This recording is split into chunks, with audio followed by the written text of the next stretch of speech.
The autumn rain pelted against the windows of Blackmore Manor with such ferocity that Lady Eleanor Ashford could barely hear her own thoughts. Perhaps that was a mercy. In 2 days' time, she would become the wife of Viscount Thornfield, a man whose reputation preceded him like the stench of decay. The servants whispered about his brutality, about the young women who disappeared into his estate never to be seen again, about debts paid in flesh and blood. Eleanor's father, however, heard only the clink of gold coins and the promise of political favour.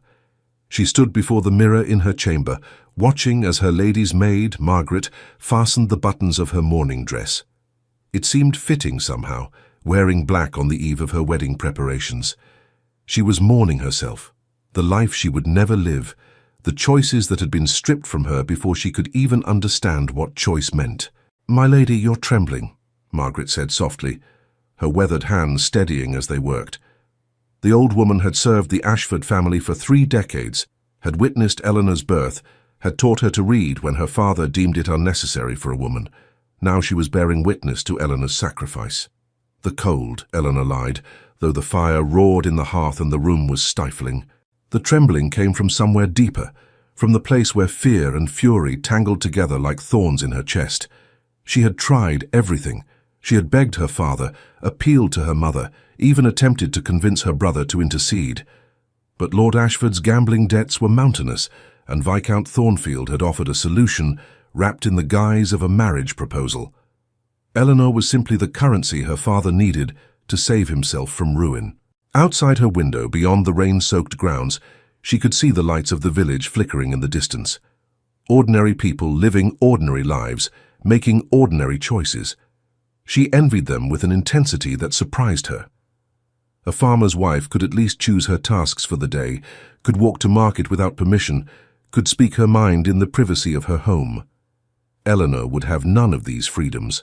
She would be a possession, a trinket displayed at Thornfield's gatherings, a vessel for heirs she didn't want to bear. Margaret finished with the buttons and stepped back, her eyes glistening with unshed tears. "There now, my lady. You look as beautiful as always." Beautiful. The word felt like an insult. Her beauty was the very thing that had doomed her. Thornfield had seen her at a ball in London 3 months ago and decided he wanted her. Not loved her, not courted her, simply wanted her the way one might want a rare painting or an exotic horse. Her father had been summoned the very next day, and the negotiations had begun without Eleanor's knowledge. By the time she learned of the arrangement, contracts had been signed, announcements had been made, and her fate had been sealed with red wax and her father's desperate signature. A knock at the door interrupted her dark thoughts. Margaret moved to answer it, and Eleanor's younger brother Thomas entered the room. At 17, he still carried the softness of youth in his features, though his eyes had hardened considerably since their father's betrayal had become clear. He had argued against the marriage more vehemently than anyone, had even threatened to challenge Thornfield to a duel before their mother had locked him in his quarters for 3 days to prevent such foolishness. "Eleanor," he said, his voice tight with suppressed emotion, "I need to speak with you, alone." Margaret glanced at Eleanor, who nodded. The maid curtsied and slipped from the room, closing the door behind her with a soft click that sounded like a prison cell locking. Thomas crossed the room in 3 quick strides and grasped Eleanor's hands. His palms were sweating despite the autumn chill. "You cannot marry him. I won't allow it." "You have no more power to prevent it than I do," Eleanor said, her voice hollow. She had exhausted her tears days ago and now existed in a strange state of numb acceptance. "Father has made his choice. Then we'll run. Tonight. I've been saving my allowance and I have contacts in Scotland. We could disappear, start new lives where no one knows the Ashford name." The offer was tempting, achingly so, but Eleanor knew the consequences. If she fled, her father's debts would remain unpaid, and Thornfield's fury would know no bounds. The Viscount was not a man who accepted defiance. He would hunt them down, and when he found them, the punishment would be worse than anything she currently faced. More than that, her absence would destroy what remained of her family. Her mother would be cast out of society, her brother's prospects would evaporate, and her younger sisters would never find suitable matches. Eleanor's sacrifice was meant to save them all. "I cannot be so selfish," she whispered, pulling her hands free from his grip. "If I run, The entire family pays the price. Better that than watching you march to your death, Thomas said harshly. Because that's what this is, Eleanor. He will destroy you piece by piece until there's nothing left of the sister I love. Before Eleanor could respond, another knock sounded at the door. This one was sharper, more insistent. Margaret entered without waiting for permission, her face flushed and her breathing rapid. In her hands she clutched a letter, the envelope made of cream-colored paper so fine it was almost translucent. A red wax seal adorned the back. Impressed with a coat of arms, Eleanor recognized immediately. A lion rampant beneath a crown, the seal of the Duke of Ravencross. "This just arrived by special courier, my lady," Margaret said, pressing the letter into Eleanor's hands. "The messenger said it was urgent, for your eyes only." Eleanor stared at the envelope as if it might bite her. The Duke of Ravencross was one of the most powerful men in England, a war hero who had returned from the continent with a reputation for ruthless efficiency and unwavering honor. He moved in circles far above the Ashfords, and Eleanor had never even been introduced to him. Why would he be writing to her now on the eve of her wedding? Thomas leaned closer, his eyes wide with curiosity. "Open it." With trembling fingers, Eleanor broke the seal and unfolded the letter. The handwriting was strong and precise, each letter formed with the confidence of a man who knew his words carried weight. "Lady Eleanor, forgive the intrusion and the shocking nature of this correspondence. We have never been formally introduced, yet circumstances compel me to write to you with information that may alter the course of your immediate future. I have recently returned from Italy, where I encountered a man claiming to be Viscount Thornfield's elder brother, presumed dead these 15 years. He lives there under an assumed name, having fled England to escape his younger brother's murderous intentions. He possesses documents proving his identity and his rightful claim to the Thornfield title and estates. If his claims are legitimate, the man you are set to marry is not the true Viscount Thornfield and has no legal right to the title, lands or fortune he currently enjoys. This would render any marriage contract based on his current status null and void. I have taken the liberty of investigating these claims and believe them to be genuine. However, time is of the essence. If you wish to contest your marriage before it takes place, I can provide the evidence and support necessary to do so. I am prepared to present this information to the proper authorities, but I will not do so without your consent, as it may cause scandal for your family. I realize this letter asks you to trust a stranger with matters of the gravest importance. I can only offer my word as a gentleman and as a man who has seen too many innocents destroyed by those who abuse power. You deserve a choice in your own future, Lady Eleanor. This letter is my attempt to give you one. If you wish to proceed, burn this letter and attend your wedding as planned. If you wish to fight, send word to my London residence before tomorrow's sunset. I will do the rest. Your servant, Sebastian Thorne, Duke of Ravencross. Eleanor read the letter 3 times, each word searing itself into her memory. Thomas read over her shoulder, his breath catching with each revelation. When she finally lowered the paper, her hands were shaking so violently that the letter fluttered like a captive bird. "This is impossible," she breathed. "Why would the Duke involve himself in my affairs? How would he even know about my situation?" "Does it matter?" Thomas demanded, his voice rising with excitement. "Eleanor, this is your chance. If Thornfield isn't really Thornfield, then the marriage contract is worthless. Father would have no grounds to force you into it." "Or it could be a trick," Eleanor said, her mind racing through possibilities. "Thornfield has enemies. Someone could be using me to get to him, and I would be caught in the crossfire." "The Duke of Ravencross is not known for playing games," Thomas argued. "His reputation is impeccable. If he says he has evidence, then he has evidence." Eleanor walked to the window, pressing her forehead against the cool glass.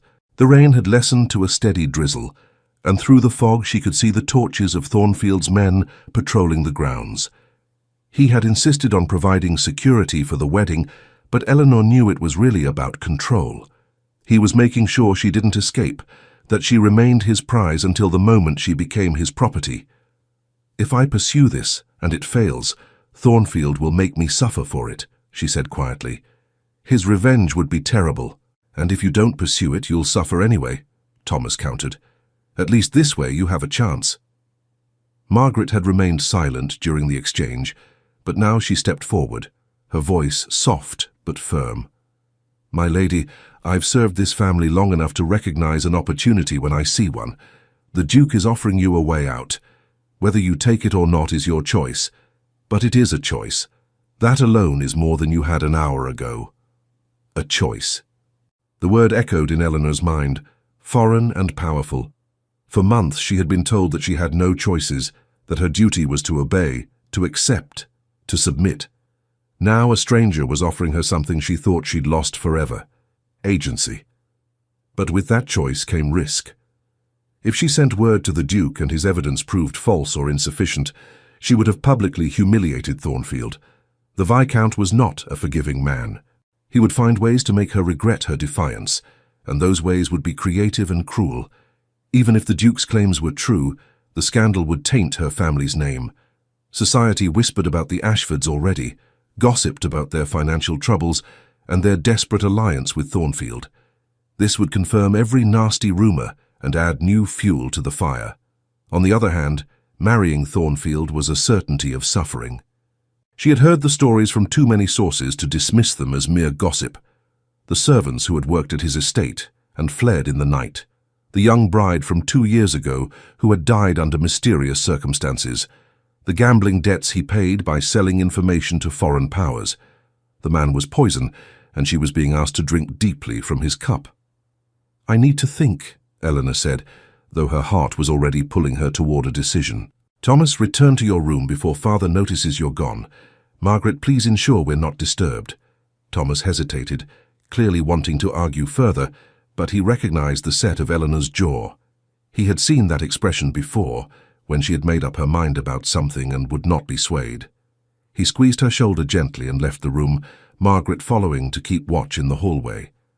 Alone, Eleanor returned to the letter, reading it once more by the light of the fire. The Duke's handwriting revealed much about him, she thought. There was precision in every stroke, confidence in every word. This was not a man who acted impulsively or made empty promises. If he said he had evidence, then he believed it to be true. If he offered his support, then he intended to provide it. But why? That was the question that nagged at her. The Duke of Ravencross was wealthy beyond measure, powerful beyond question, and connected to the highest circles of society. He had no reason to care about the fate of one insignificant young woman trapped in a bad marriage, unless there was something else at play, some motivation she couldn't see. Eleanor thought back to what she knew about the Duke, which was admittedly little. He had gone to war at 20, distinguished himself in battle, and returned home covered in glory and scars. He had inherited his title at a young age after his father's sudden death, and had managed the duchy with remarkable skill. There were rumors, of course, whispers that he had lost someone dear to him during the war, that he had returned changed, haunted by things he had seen and done. Some said he was cold and calculating, others that he was fiercely protective of the innocent. Both could be true, she supposed. The fire crackled, sending sparks up the chimney, and Eleanor made her decision. She walked to her writing desk and pulled out a sheet of paper. Her hand hovered over the inkwell for just a moment before she dipped her quill and began to write. "Your Grace, I accept your offer of assistance and place my trust in your word as a gentleman. Please proceed with presenting your evidence to the proper authorities. Whatever scandal may result, I would rather face it with honor than marry without it. I am prepared for the consequences and ask only that you act swiftly, as time is not on our side. With deepest gratitude, Eleanor Ashford." She sealed the letter with her personal seal, a simple flower that suddenly seemed inadequate for such momentous correspondence. Then she rang for Margaret and handed her the envelope along with careful instructions. The letter was to be delivered to the Duke's London residence before dawn, carried by a courier they could trust to be discreet. As Margaret left to arrange the delivery, Eleanor felt something shift inside her chest. It wasn't quite hope, not yet, but it was close. For the first time in months she had taken action rather than simply enduring.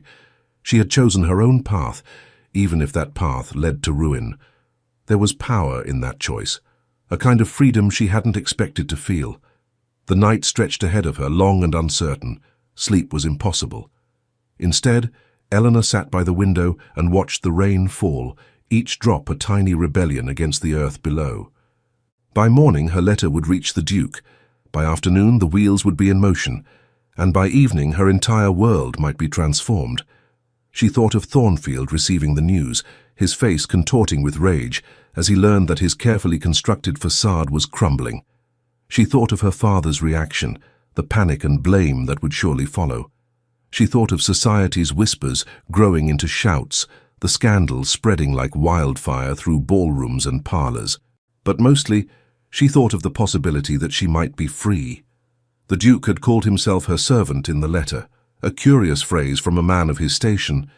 She wondered what he looked like, this mysterious benefactor who had appeared in her darkest hour. Was he old or young, kind or stern, handsome or plain? It seemed foolish to wonder about such things when her entire future hung in the balance, yet she couldn't help herself. He had given her a gift more precious than gold, the chance to fight for herself.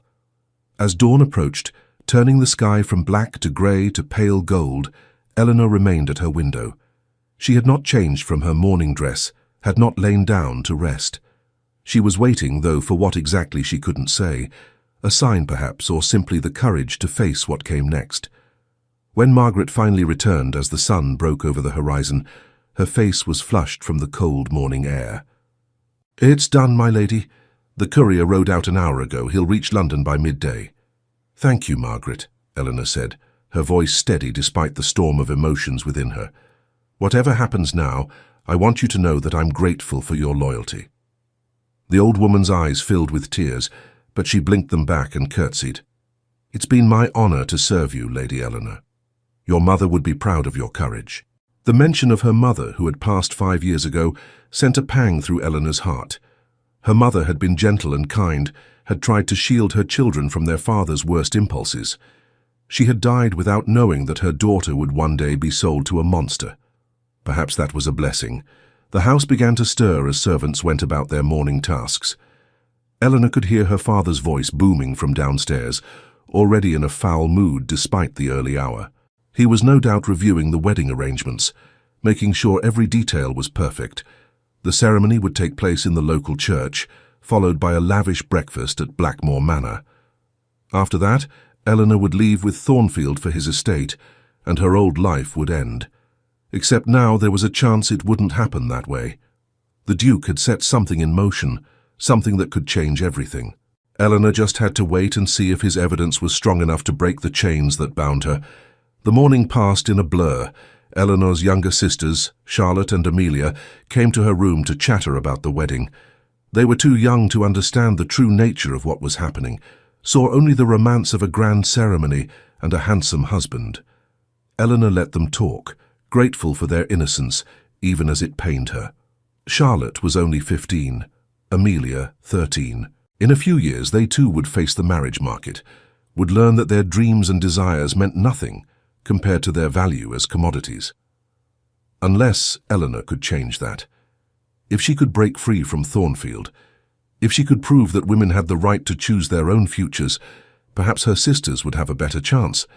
Perhaps they could marry for love instead of obligation, could pursue their own interests instead of being forced into molds they didn't fit. It was a wild hope, perhaps even a foolish one, but it sustained her through the endless hours. By afternoon, the entire household was in an uproar. Wedding gifts had begun arriving, elaborate displays of silver and crystal that seemed to mock Eleanor's situation. Thornfield himself had sent a diamond necklace, heavy and ostentatious, designed more to display his wealth than to suit her taste. Eleanor left it in its velvet box, unable to bring herself to even touch it. As the sun began to set, painting the sky in shades of orange and red, Eleanor heard the sound of hoofbeats approaching the manor. Her heart leaped into her throat. Was it news from the Duke? Or perhaps Thornfield himself, arriving early for some nefarious purpose? She rushed to the window and saw a single rider approaching, dressed in the livery of the Duke of Ravencross. The man dismounted and was quickly shown inside by the butler. Minutes stretched like hours as Eleanor waited, her hands gripping the windowsill so tightly her knuckles turned white. Finally, Margaret appeared at her door, her face unreadable. "My lady, there's a gentleman here to see you. He says it's urgent." Eleanor followed Margaret downstairs to one of the smaller receiving rooms, away from the main areas where her father might overhear. The man waiting for her was tall and imposing, with steel-grey hair and a military bearing. He bowed formally as she entered. "Lady Eleanor, I am James Whitmore, Secretary to the Duke of Ravencross. His Grace has asked me to deliver this message personally and to await your response." He handed her a sealed envelope, this one marked with the Duke's seal in black wax. Eleanor's hands trembled as she broke it open and read, "Lady Eleanor, the wheels are in motion. I have presented the evidence to the Lord Chancellor, and he has agreed to examine the claims immediately. A formal inquiry will be announced tomorrow morning, which will automatically delay your wedding until the matter is resolved. I must warn you that Viscount Thornfield will not take this news well. I am sending men to guard Blackmore Manor tonight and tomorrow. Do not leave the house for any reason, and do not meet with Thornfield if he arrives. Your safety is paramount. I will call on you tomorrow afternoon to discuss the next steps. Until then, trust that you are not alone in this fight. St." Eleanor looked up at Whitmore, her mind reeling. "It's really happening? The wedding will be delayed?" "Yes, my lady. The official announcement will be made at first light. His Grace wanted you to be prepared for your father's reaction and for any attempts by Thornfield to take matters into his own hands." "Why is the Duke doing this?" Eleanor asked, the question finally bursting free. "He doesn't know me. He has no obligation to help me." Whitmore's stern expression softened slightly. "His Grace believes that power should be used to protect those who cannot protect themselves. He has seen too much cruelty in his lifetime and has vowed to stand against it when he can. Your situation came to his attention through mutual acquaintances, and he felt compelled to act. It wasn't a complete answer, but it was enough for now." Eleanor nodded, accepting the Duke's mysterious motivations as a gift she didn't fully understand. "Please tell His Grace that I am grateful beyond words." "I will, my lady. Now, if you'll excuse me, I must speak with your butler about the security arrangements. The Duke's men will be stationed around the property by nightfall." As Whitmore left to make his arrangements, Eleanor sank into a chair, her legs suddenly unable to support her. It was real. The Duke had acted swiftly and decisively, had used his influence to buy her time and protection. Tomorrow morning, when the announcement was made, all hell would break loose. Her father would be apoplectic, Thornfield would be dangerous, and society would explode with gossip. But she would be safe, at least for now, and that was more than she had dared to hope for. That evening, as predicted, chaos descended on Blackmore Manor. Lord Ashford received word of the inquiry through his own channels, and his roar of fury could be heard throughout the house. He stormed into Eleanor's room without knocking, his face purple with rage. "What have you done?" he bellowed, advancing on her like a bull. "How dare you interfere with arrangements I have made? Do you have any idea what this will cost us?" Eleanor stood her ground, drawing on reserves of courage she didn't know she possessed. "I have done nothing but seek the truth, Father. If Thornfield is not who he claims to be, then surely you want to know that before binding our family to him." "The Duke of Ravencross," her father spat the name like a curse. "That meddling fool has no right to interfere in private family matters. I'll see him ruined for this." "You'll do nothing of the sort," Thomas said, appearing in the doorway. Behind him, Eleanor could see several large men in the Duke's livery, clearly prepared to intervene if Lord Ashford became violent. "The Duke is well within his rights to bring evidence of fraud to the authorities. If you threaten him, you'll be the one who faces consequences." Lord Ashford turned his rage on his son, but the presence of the guards seemed to check his temper. He settled for a venomous glare instead. "You'll both regret this. When the inquiry proves that Thornfield's title is legitimate, he'll make sure you pay for this insult. And I'll do nothing to stop him." He stormed from the room, slamming the door so hard the paintings rattled on the walls. Eleanor released a breath she hadn't known she was holding and sank onto her bed. Thomas crossed to her side and took her hand. "You did it," he said quietly. "You actually did it." "I haven't done anything yet," Eleanor corrected. "The inquiry could fail. The evidence could be insufficient. Thornfield could be exactly who he says he is." "But you fought back," Thomas insisted. "That's what matters. Whatever happens now, you made a choice." Through the window, Eleanor could see the lights of the Duke's guards taking up positions around the manor. She felt like a princess in a tower, waiting for rescue but not entirely sure if the rescue would come. Somewhere in London, the Duke of Ravenscross was preparing for tomorrow's confrontation. She wondered if he was nervous, if he doubted his evidence, if he regretted involving himself in her troubles. She hoped she would get the chance to thank him properly, to understand why a powerful duke had chosen to champion the cause of an insignificant young woman. But more than that, she hoped his evidence would prove true, that the man she was meant to marry was indeed a fraud, and that she might finally have a chance at a different future. As night fell and the manor settled into an uneasy quiet, Eleanor lay in her bed fully clothed, too anxious to sleep. Tomorrow would bring answers, for better or worse. The Duke had given her a chance to fight for herself, and she had taken it. Now she could only wait and see if that fight would lead to freedom, or to an even darker fate than the one she had been trying to escape. The rain began again, drumming against the windows like 1,000 urgent fingers. Eleanor closed her eyes and listened to its rhythm, finding comfort in its constancy. Whatever tomorrow brought, she would face it with her head held high. She had chosen courage over submission, risk over certainty, hope over despair. The Duke of Ravenscross had offered her a choice, and she had seized it with both hands. Now she just had to survive long enough to see where that choice would lead. The morning broke grey and cold, a fitting backdrop for the storm that was about to engulf Blackmore Manor. Eleanor had managed perhaps 2 hours of fitful sleep before dawn pulled her back to consciousness. She dressed carefully in a simple gown of deep blue, rejecting the elaborate white wedding dress that hung in her wardrobe like a ghost. If today was to be a battle, she would not go into it dressed as a bride. Margaret helped her with her hair, pulling it back in a severe style that made Eleanor look older, more formidable. In the mirror, she barely recognized herself. The frightened girl who had accepted her fate had been replaced by someone harder, someone who had learned that survival sometimes required defiance. The announcement came at precisely 8 o'clock in the morning. A royal messenger arrived at both Blackmore Manor and Thornfields Estate simultaneously, delivering official notice that an inquiry into the legitimacy of the Thornfield title had been opened by order of the Lord Chancellor. All parties involved were summoned to appear before a special tribunal in 3 days' time. Until the matter was resolved, any marriage contracts contingent upon the Thornfield title and estates were to be considered suspended. Eleanor was in the breakfast room when the announcement was made, picking at toast she couldn't taste. Her father read the notice in silence, his face cycling through shades of red and purple before settling on a dangerous pale. He crumpled the paper in his fist and threw it into the fire. "This is your doing," he said, his voice low and deadly. "You have embarrassed this family beyond repair.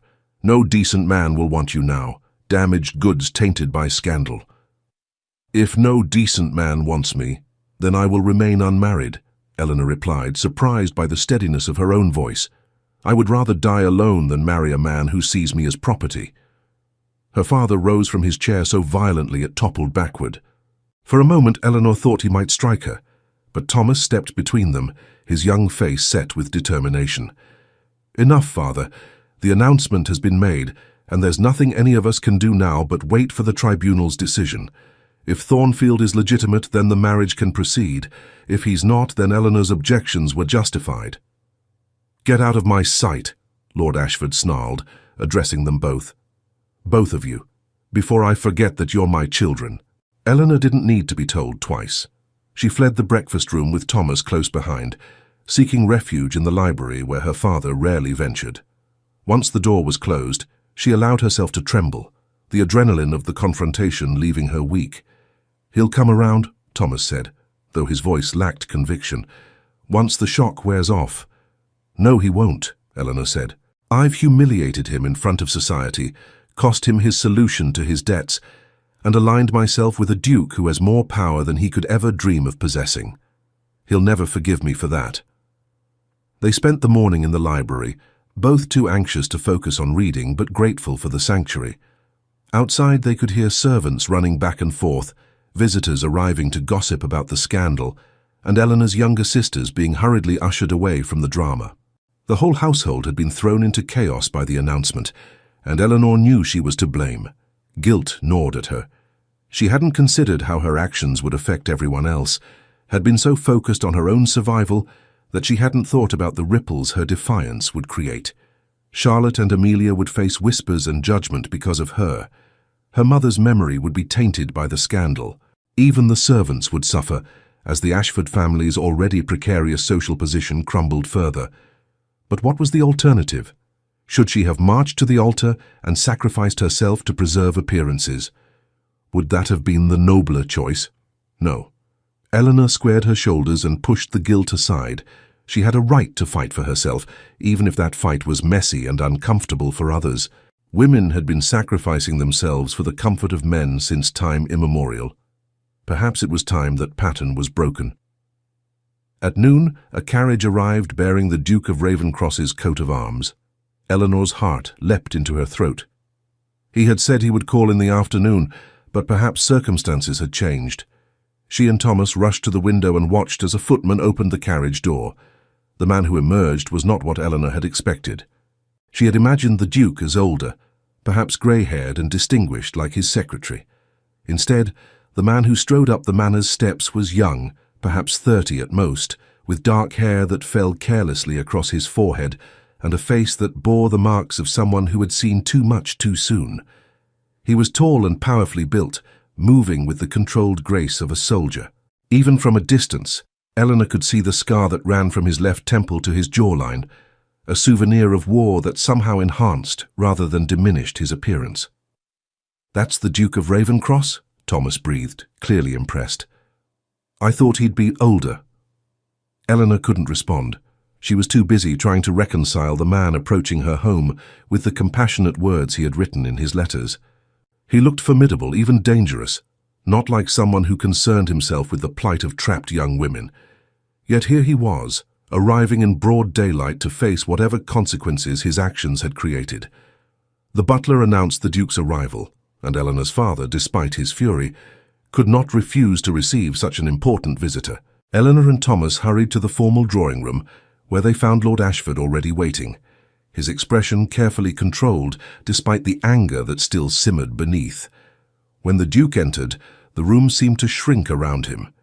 His presence was magnetic, commanding attention without effort. His eyes swept the space and landed on Eleanor with an intensity that made her catch her breath. They were grey, she noted, the colour of storm clouds, and they seemed to see far more than they should. "Lord Ashford," the Duke said, his voice deep and cultured, "thank you for receiving me." "Did I have a choice?" her father replied coldly. "You've inserted yourself into my family's private affairs and created a scandal that will take years to recover from." "I've brought evidence of fraud to the proper authorities, as is my duty as a peer of the realm," the Duke corrected. "If the man claiming to be Viscount Thornfield is legitimate, then the inquiry will confirm that, and the matter will be settled. If he is not, then you should thank me for saving your daughter from a marriage that would have been legally invalid." Lord Ashford's jaw worked, but he couldn't argue with that logic. Instead, he gestured sharply to Eleanor. "This is the daughter in question. I trust you're satisfied with the chaos you've caused in her name." The Duke turned his full attention to Eleanor, and she felt the weight of his gaze like a physical thing. He studied her for a long moment before offering a formal bow. "Lady Eleanor, it's an honor to finally meet you. I apologize for the circumstances." Eleanor curtsied, her movements automatic even as her mind raced. Up close, the Duke was even more imposing, but there was something in his eyes that gentled the harsh lines of his face. Concern, perhaps, or the shadow of old pain. Whatever it was, it made him seem more human, less like the invulnerable aristocrat she had imagined. "Your Grace, I am the one who should apologize," she said. "You've taken on a great burden on my behalf." "Not a burden, Lady Eleanor. A responsibility. When we have power, we have an obligation to use it for those who have none." He glanced at Lord Ashford, and his expression hardened. "I've come to discuss the tribunal and to ensure that Lady Eleanor understands what to expect in the coming days." "She'll be making no appearance at any tribunal," Lord Ashford snapped. "This is a matter between men. My daughter's reputation has been damaged enough without parading her before the Lord Chancellor like some common plaintiff. With respect, Lord Ashford, Your daughter's testimony may be crucial, the Duke said.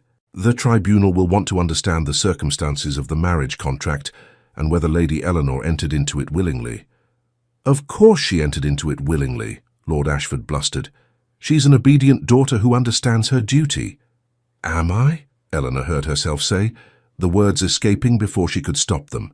Because I don't recall being asked whether I was willing. I recall being informed that I would marry Viscount Thornfield, regardless of my feelings. The silence that followed was electric. Her father looked apoplectic, Thomas proud, and the Duke. The Duke looked satisfied, as if she had just confirmed something he already suspected.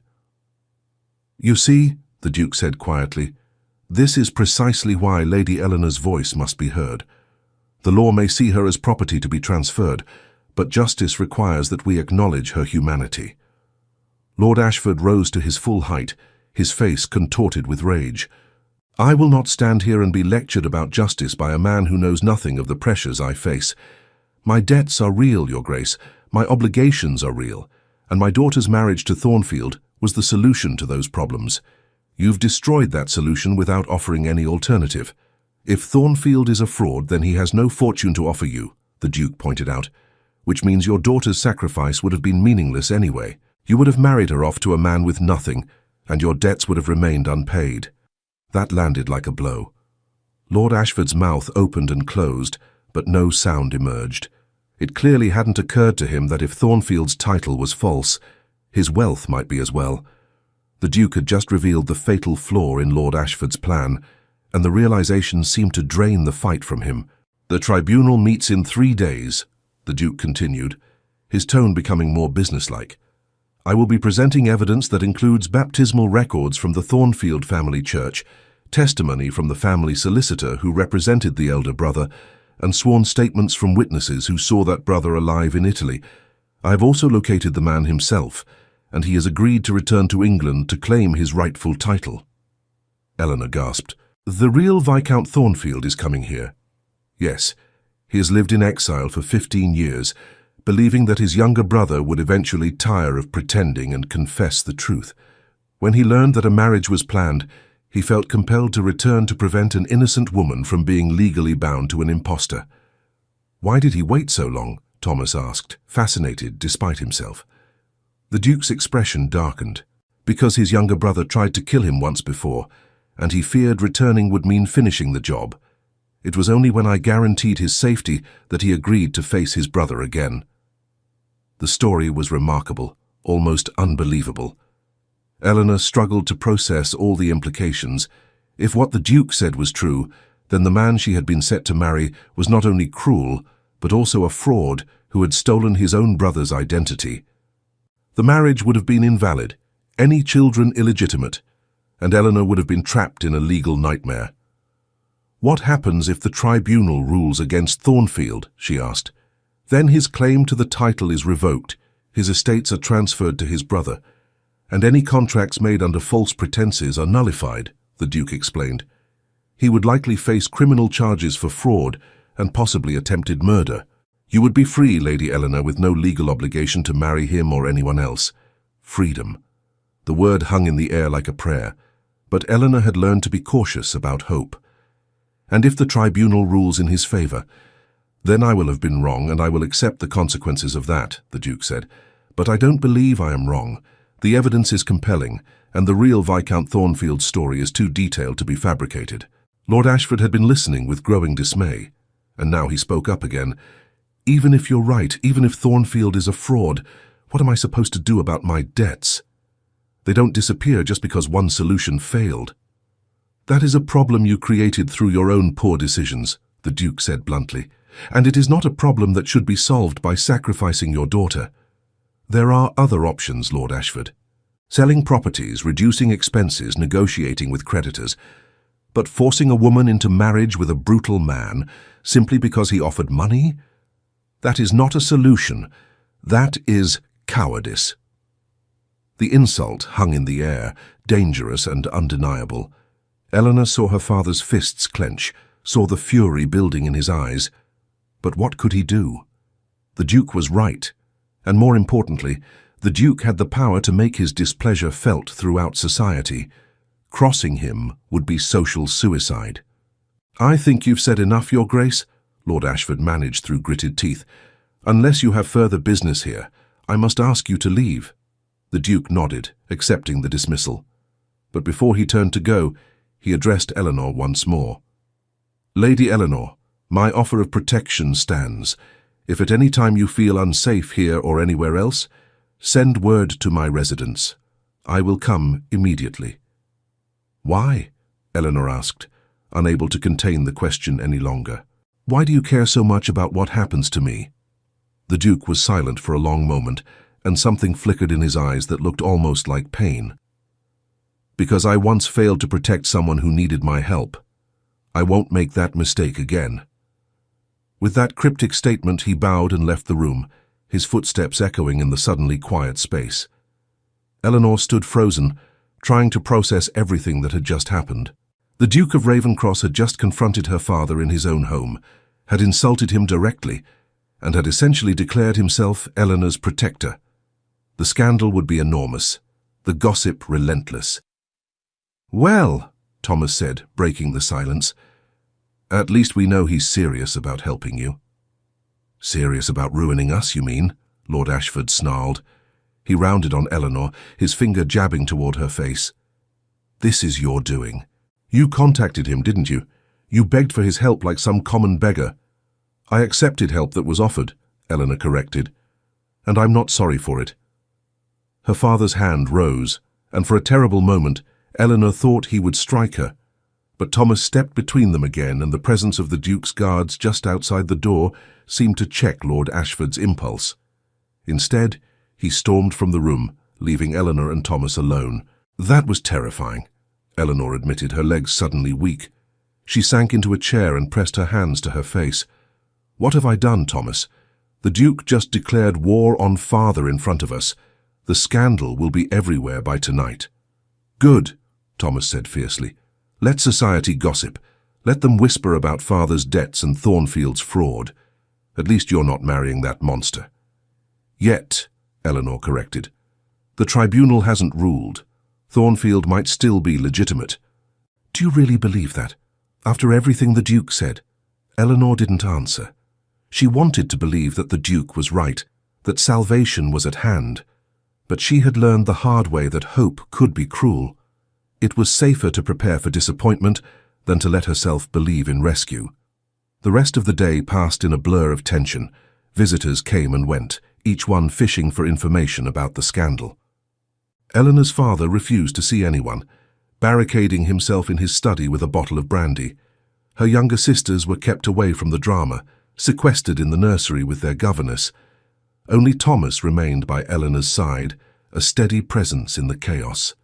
As evening fell, word arrived that Viscount Thornfield was demanding an audience with Lord Ashford. The news sent fresh waves of panic through the household. Thornfield was not a man who took insults lightly, and the Duke's actions had been a direct assault on his honor and claims. Eleanor's father, emboldened by alcohol and rage, agreed to see him. The meeting took place in the study, with Eleanor forbidden from attending. But that didn't stop her and Thomas from listening at the door, desperate to know what was being said. Thornfield's voice was smooth and dangerous, like silk wrapped around a knife. "I'm disappointed in you, Ashford. I offered you a solution to your problems, and you've allowed your daughter to create this circus." "The Duke of Ravencross created it," her father protested. "My daughter is merely a pawn in his game." "Then she's a pawn who will pay the price," Thornfield replied coldly. "When this tribunal clears my name, as it will, I expect you to fulfill our contract. Eleanor will marry me as planned, and she will learn the consequences of embarrassing me publicly." Eleanor's blood ran cold. The threat in his voice was unmistakable. If the tribunal ruled in his favor, Thornfield would not forget her defiance. Her punishment would be swift and creative, designed to break her spirit completely. "The Duke has offered her his protection," her father said, and Eleanor could hear the fear in his voice. "If anything happens to her—" "The Duke won't always be watching," Thornfield interrupted. "Accidents happen, Ashford. Wives fall downstairs, eat tainted food, catch mysterious illnesses. The Duke can't protect her from fate. Thomas grabbed Eleanor's arm, his face pale with fury. They both understood the implication. Thornfield was threatening to kill her, was promising that if he was forced to marry her, she wouldn't survive long enough to enjoy the Duke's protection. "I think you should leave," Lord Ashford said, his voice shaking. For all his faults, he apparently drew the line at outright murder threats against his daughter. "The tribunal will settle this matter in 3 days." "Yes, it will," Thornfield agreed. "And when it does, I'll remember everyone who stood against me, including you, Ashford. Perhaps you should be more careful about which powerful men you choose to offend." The door opened suddenly, and Thornfield emerged to find Eleanor and Thomas standing in the hallway. His eyes, cold and predatory, fixed on Eleanor with an intensity that made her skin crawl. He smiled, but there was no warmth in it. "Lady Eleanor, how lovely to see you. I trust you're preparing yourself for our wedding, once this unfortunate misunderstanding is cleared up." Eleanor lifted her chin, refusing to show fear. "If your claim is legitimate, the tribunal will confirm it. If it's not, then there will be no wedding." "Oh, there will be a wedding," Thornfield purred, stepping closer. "Make no mistake about that. And afterward, I'll teach you what happens to women who think they can defy me." Before Eleanor could respond, one of the Duke's guards appeared at the end of the hallway. His presence seemed to break whatever spell Thornfield had been weaving. The false Viscount's expression hardened, and he brushed past Eleanor without another word, leaving the manor in a swirl of his expensive cloak. Eleanor released a breath she hadn't realized she was holding.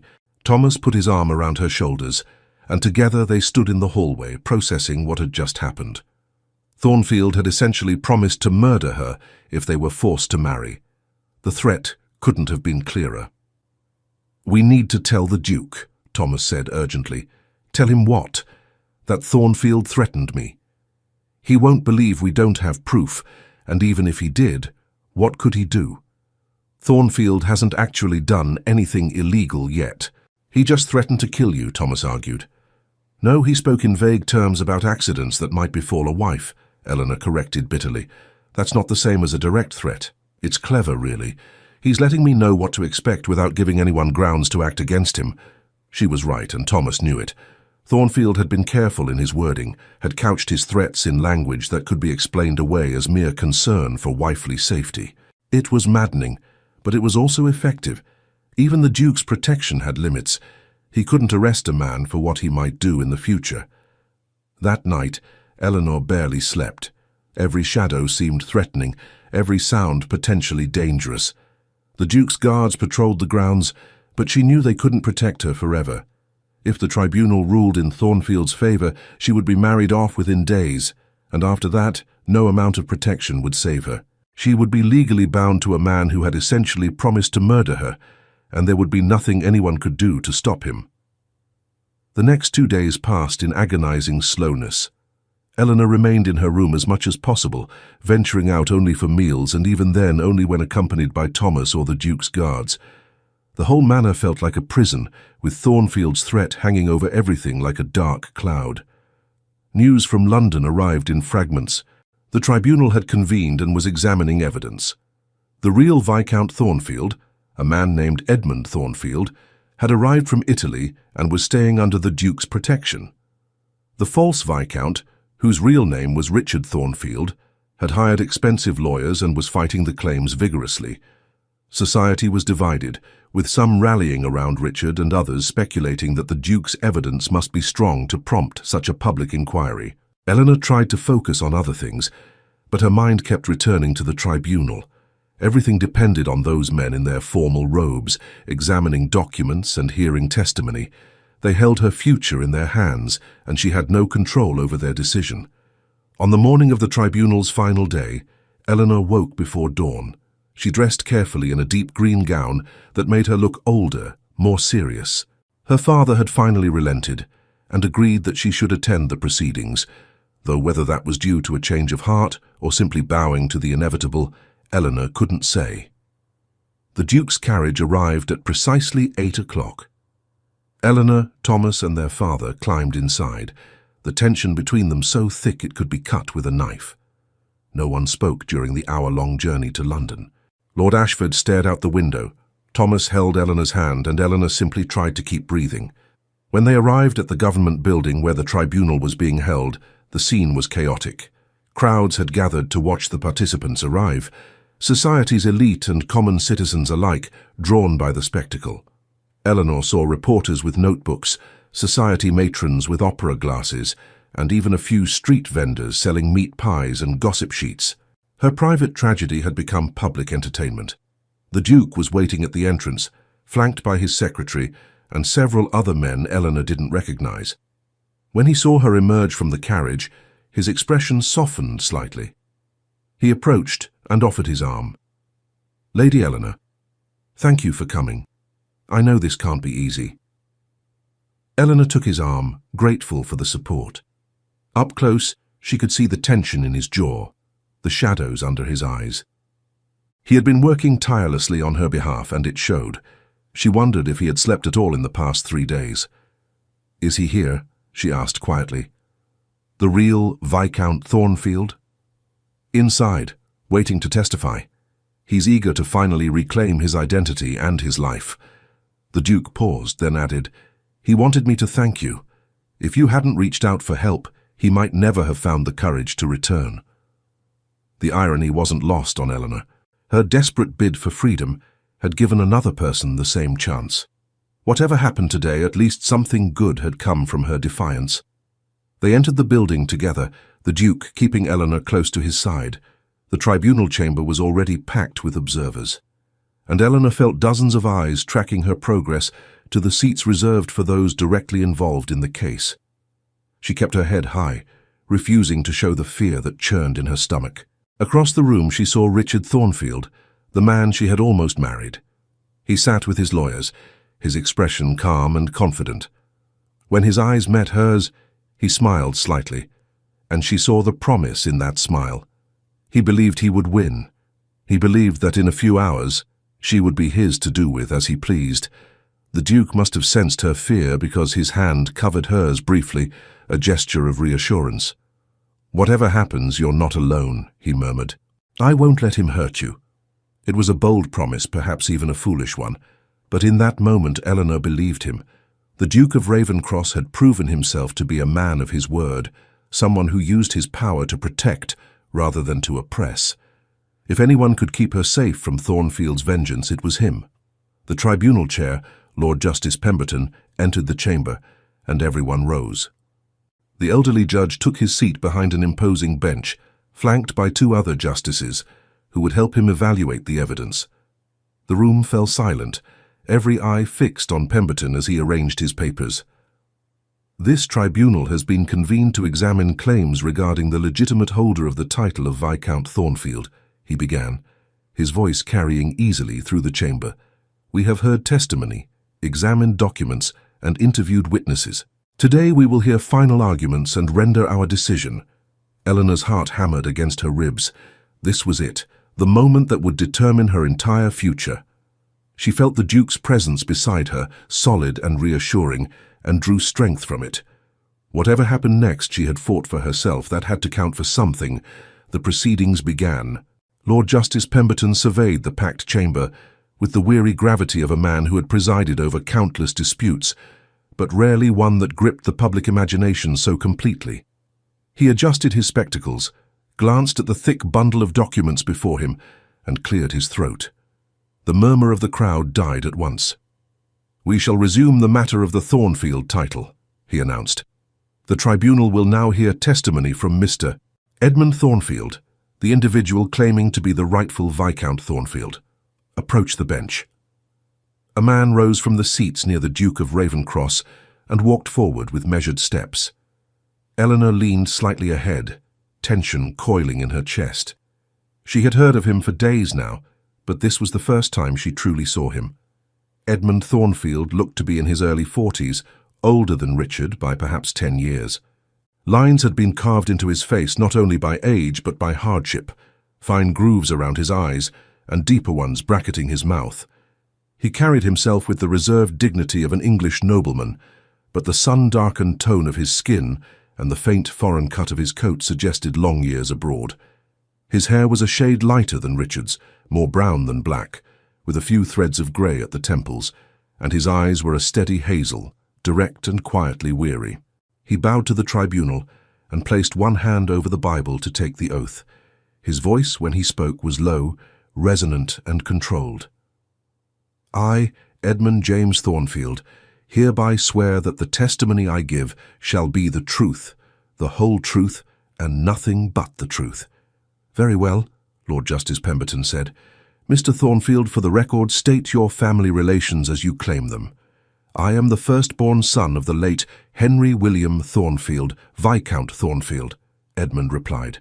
I was born on the 10th of May in the year 1798 at Thornfield Hall.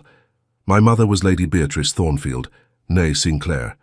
I had one younger brother, Richard Alexander Thornfield. At the mention of his name, Richard stiffened at his table, though his expression remained carefully schooled. Eleanor felt his gaze flick toward her and then away, like a snake tasting the air and retreating back into its coil. The presiding justice shuffled through several pages and extracted one. Mr. Thornfield, the court has before it a baptismal record from the parish of St. Bartholomew's, near Thornfield Hall, bearing your name and date of birth. Is this your baptismal certificate? Edmund glanced at the document offered to him, nodded once. It is. It matches the copy obtained directly from the parish ledger, Pemberton said.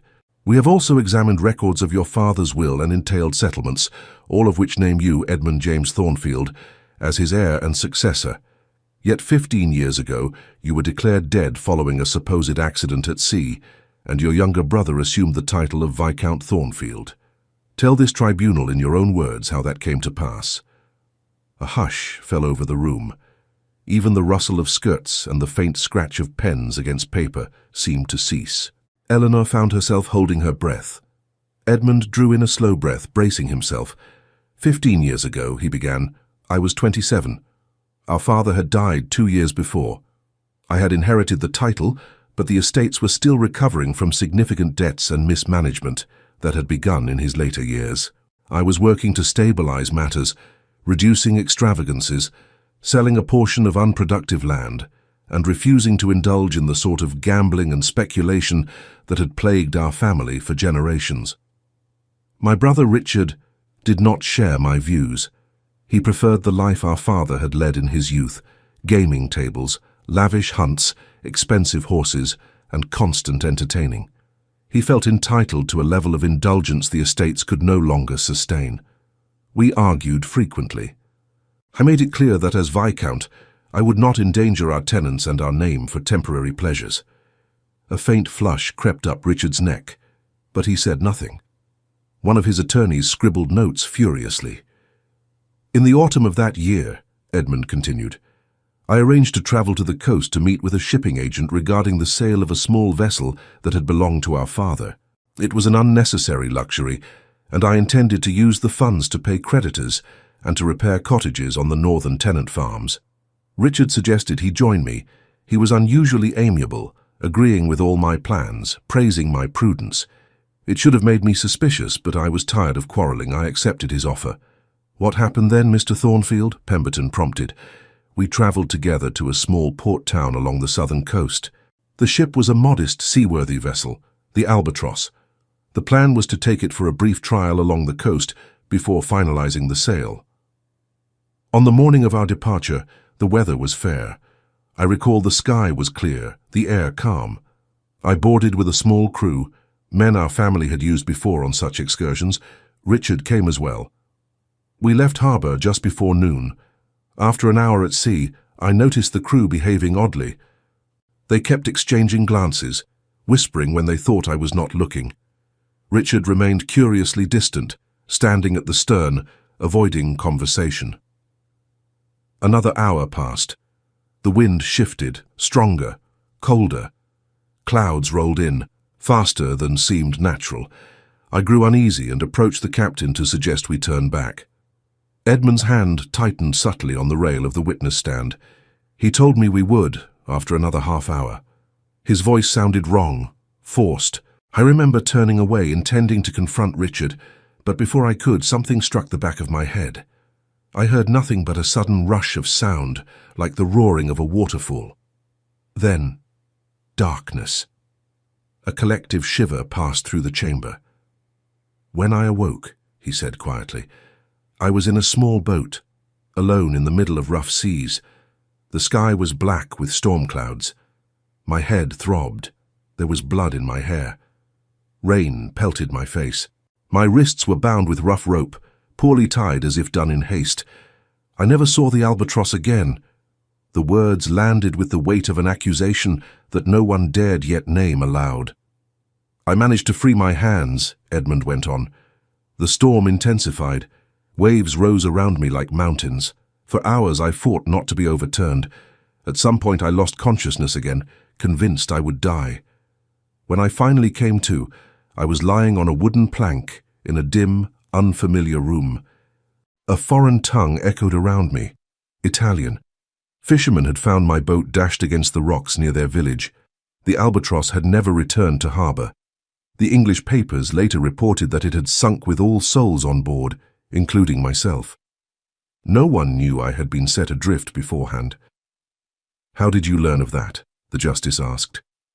"Months later," Edmund replied. "I was severely injured.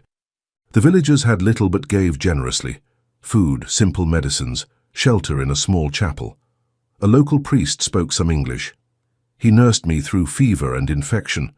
I recovered slowly. Nearly a year passed before I was strong enough to travel inland in search of proper records or news of England. By then, communication was difficult. The war on the continent had flared. Routes were disrupted. I eventually reached a larger city, where I found old English newspapers. One carried an account of the tragic loss of the albatross and the death of Edmund, Viscount Thornfield, leaving behind his grieving younger brother, Richard, who would now assume the title. A rustle of shock swept through the observers. "You believed your brother had arranged your disappearance?" Pemberton asked. "I suspected," Edmund said evenly. "At the very least, he knew I had not died as reported. He alone stood to benefit from my death. The crew who had sailed with us never returned. They either perished or were paid to vanish. In either case, I could not safely return without proof, and I had none beyond my word. Meanwhile, word spread that war was once again raging across Europe. Englishmen abroad were not always welcome. I chose to survive. For years I moved from place to place, working where I could, translating documents, teaching English, assisting merchants. Eventually, I settled in Italy, under an assumed name. I wrote letters to England, but they were returned or lost. I had no one I truly trusted except one elderly solicitor who had once served our father. I did send a letter to him, but never received a reply. I feared Richard had intercepted it. Lord Justice Pemberton tapped a document. "We have before us a statement from Mr. Alistair Grant, former solicitor to the late Viscount Thornfield, currently residing in Bath. He testifies that 15 years ago he received one letter bearing your hand and seal, Mr. Thornfield, and that when he sought to act upon it, he was dismissed from Richard Thornfield's service and threatened with ruin if he pursued phantoms. He left England for several years following that incident. His testimony corroborates your claims." A soft, incredulous murmur flickered through the chamber, like wind through leaves. "Why did you not return sooner?" one of the associate justices asked. Edmund's shoulders stiffened. "Because the last time I stood with my brother near the sea, I awoke in a boat, meant to drown me. I had no allies powerful enough to counter his word at home. Our father was gone. Our mother had died years before. Richard had the estates, the name, the money, and the connections. I might have been seized, declared an impostor, and quietly disposed of. I had seen firsthand what men will do for inheritance." His gaze flickered briefly to the Duke of Ravencross, a silent acknowledgement of the man who had changed that calculation. "It was only when His Grace, the Duke of Ravencross, found me in Italy years later and promised his support and protection that I dared return. Even then I hesitated, but when I learned that Richard intended to marry an innocent woman under a title gained through fraud, I could no longer remain silent." Eleanor felt that sentence settle over her like a tangible weight. An innocent woman, her. Lord Justice Pemberton regarded Edmund steadily. Mr. Thornfield, are you prepared to swear before this tribunal and before God that your account is true and that you are indeed the firstborn and rightful heir to the Thornfield title? I am, Edmund replied without hesitation. I swear it upon my soul. The justice nodded and gestured to the clerk. Enter his oath into the record. The moment carried a solemnity that pressed on everyone present. Eleanor's fingers dug slightly into the carved armrest of her chair. Beside her, the Duke remained utterly still, his expression that of a man who had fought too many battles to relax before the final blow was struck. Very well, Pemberton said. You may step down for now, Mr. Thornfield. Counsel for Mr. Richard Thornfield will have the opportunity to question you shortly. Edmund bowed once more and returned to his seat near the Duke. As he did, he allowed his gaze to rest briefly on Eleanor. It was not a lingering look, not inappropriate, but there was a quiet apology in it. A silent, I am sorry you were ever entangled in this. She inclined her head in the smallest acknowledgement. Now, Pemberton said, turning to the opposite side of the chamber, we call Mr. Richard Thornfield, currently recognized as Viscount Thornfield, to testify. Richard rose. His movements were slower than usual, more deliberate, as though he were consciously arranging every gesture for the onlookers' benefit. He approached the stand, all polished elegance in his perfectly tailored coat and flawless cravat. He placed his hand upon the Bible, repeated the oath without the smallest tremor, and lifted his chin with aristocratic composure. Mr. Thornfield, the justice began, careful to omit the title for the moment. You have heard your brother's account. How do you respond to these claims? Richard's lips curved in a faint smile that did not reach his eyes. My lords, what you have heard is a story, he said, his voice smooth as velvet. A compelling and sentimental tale, undoubtedly honed through long years of idleness and regret. But tales do not make truth, facts do. And what are the facts, in your view? Pemberton asked. The facts, Richard said, are that 15 years ago a vessel belonging to my late father was lost at sea with all souls aboard. Wreckage was recovered bearing the ship's name. Witnesses attested to my brother's boarding that ship. Grief-stricken as I was, I accepted the tragic reality and did what duty required. I assumed the title and responsibilities of Viscount Thornfield. For 15 years I have managed the estates, paid debts, kept our tenants fed and housed, served in Parliament, and upheld my family's honour. Several in the crowd nodded, impressed by the recitation. And then, Richard continued smoothly, just as I am on the cusp of cementing an advantageous match, one that would save another ancient family from ruin, a stranger appears in Italy, claiming to be my long-dead brother. A man of modest means, living under an assumed name, whose story conveniently surfaces only when there is title and fortune to be regained. He turned his gaze briefly toward Edmund, then to the Duke, then, pointedly, to Eleanor. One must ask, he murmured, who benefits from this spectacle? A man who reappears from the dead with no proof beyond a priest's anecdote and a scattering of unverifiable documents?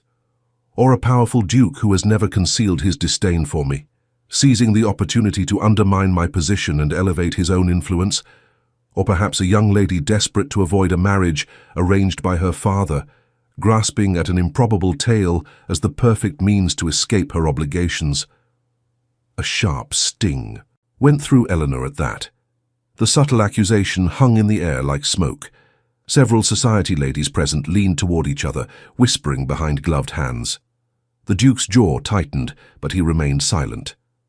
Eleanor forced herself not to look away from Richard's gaze. He wanted her to flinch, to appear weak or guilty. She would not grant him that satisfaction. Lord Justice Pemberton cleared his throat. Mr. Thornfield, this tribunal is not concerned with gossip or speculation. Address the evidence.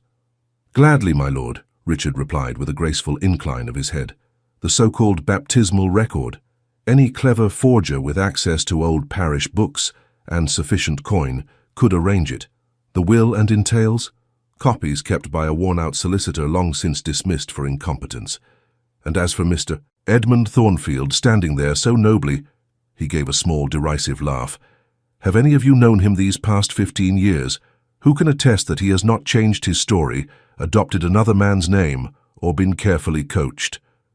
The words were skillfully chosen, designed not to refute outright but to seed doubt. Eleanor could sense the shift in the room, the subtle drawing back of sympathy as uncertainty crept in. "Consider also," Richard went on, "how much has been made of my supposed character. Rumors, whispers, tales of excess and brutality. Convenient, are they not? Paint me as a villain, and any story told against me gains plausibility. Judge me first, and you need not scrutinize the evidence." He let his gaze sweep the chamber. "Yet who among you has personally witnessed the atrocities I am accused of?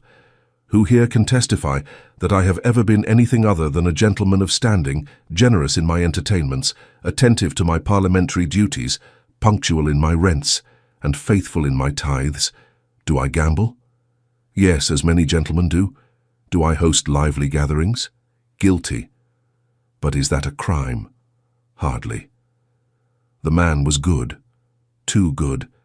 Eleanor felt a flicker of apprehension. She glanced at the Duke, wondering how he meant to counter such rhetorical skill. "Regarding Lady Eleanor Ashford," Richard continued, casually invoking her name as though tasting it, "I sought nothing more than an alliance that would benefit them both, her family and mine. Lord Ashford approached me with particular urgency." His eyes glittered maliciously. Her father shifted uncomfortably in his seat. "I agreed to settle significant debts in exchange for a marriage founded on mutual advantage. Such arrangements are neither uncommon nor dishonorable. Had this baseless inquiry not arisen, the wedding would have taken place quietly, and Lady Eleanor would have found herself well provided for as Viscountess Thornfield. Now, due to the interference of third parties, she has been thrust into scandal. Tell me, my lords, who truly has wronged her? The man who offered her a secure future, or those who dragged her name through the mud to advance their own agendas?" The question rippled through the listeners like a challenge. Lord Justice Pemberton leaned back, fingers steepled. "Mr. Thornfield, you speak persuasively. However, this tribunal is not a theatre for rhetoric. We have documents, sworn statements, and multiple independent witnesses supporting Mr. Edmund Thornfield's identity. What substantive evidence do you provide to prove that he is not who he claims to be?" Richard's confident facade flickered for the briefest moment. He had gambled on charm and insinuation. Now, forced to confront the solid weight of proof, he hesitated. "My lords," he said at last, "it is impossible to prove a negative. I cannot produce a certificate stating, 'This man is not my brother,' any more than I could prove that some foreigner claiming to be you is not. I can only appeal to common sense. If my brother lived these 15 years, why did he not return sooner? Why did he never once attempt to contact me directly? Why did he wait until a wealthy duke discovered him before stepping forward? Why does every piece of evidence originate with men under the duke's influence or drawn from dusty ledgers no one has examined for decades?" The words rang out, bold and confident, catching more than a few nods from those inclined to distrust power, even that of a duke. Eleanor's heart thudded. She understood what he was doing, turning suspicion away from himself and casting it upon the man who had dared to challenge him. It was clever and, to an impartial observer, almost convincing. Pemberton paused, then turned toward the Duke's side of the chamber. "His Grace, the Duke of Ravencross, will now be heard as principal witness for the supporting party." All eyes swung to Sebastian. He rose without hurry. Where Richard sparkled and flowed like a practiced orator, Sebastian moved with the inexorable steadiness of a man accustomed to command on battlefields rather than in drawing rooms. He did not seem to care whether anyone liked him. He cared that they listened. He took the oath, his voice low and firm, then faced the bench. "Your lordships," he began, "Mr. Richard Thornfield is correct in one regard.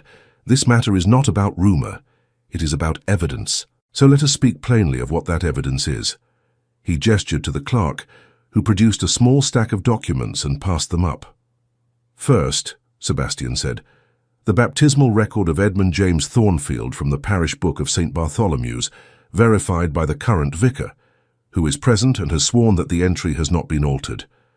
The elderly vicar, seated among the witnesses, rose briefly at the justice's signal and bowed, confirming the Duke's statement.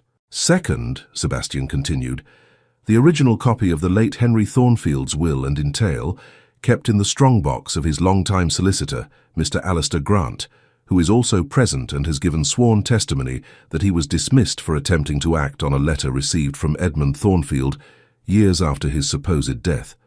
Mr. Grant, a gentleman with thinning hair and worried eyes, nodded stiffly at the mention of his name. Third, Sebastian said, testimony from Signor Paolo Rossi, a fisherman from the Ligurian coast, who rescued an unidentified Englishman from the wreckage of a small boat during a violent storm 15 years ago.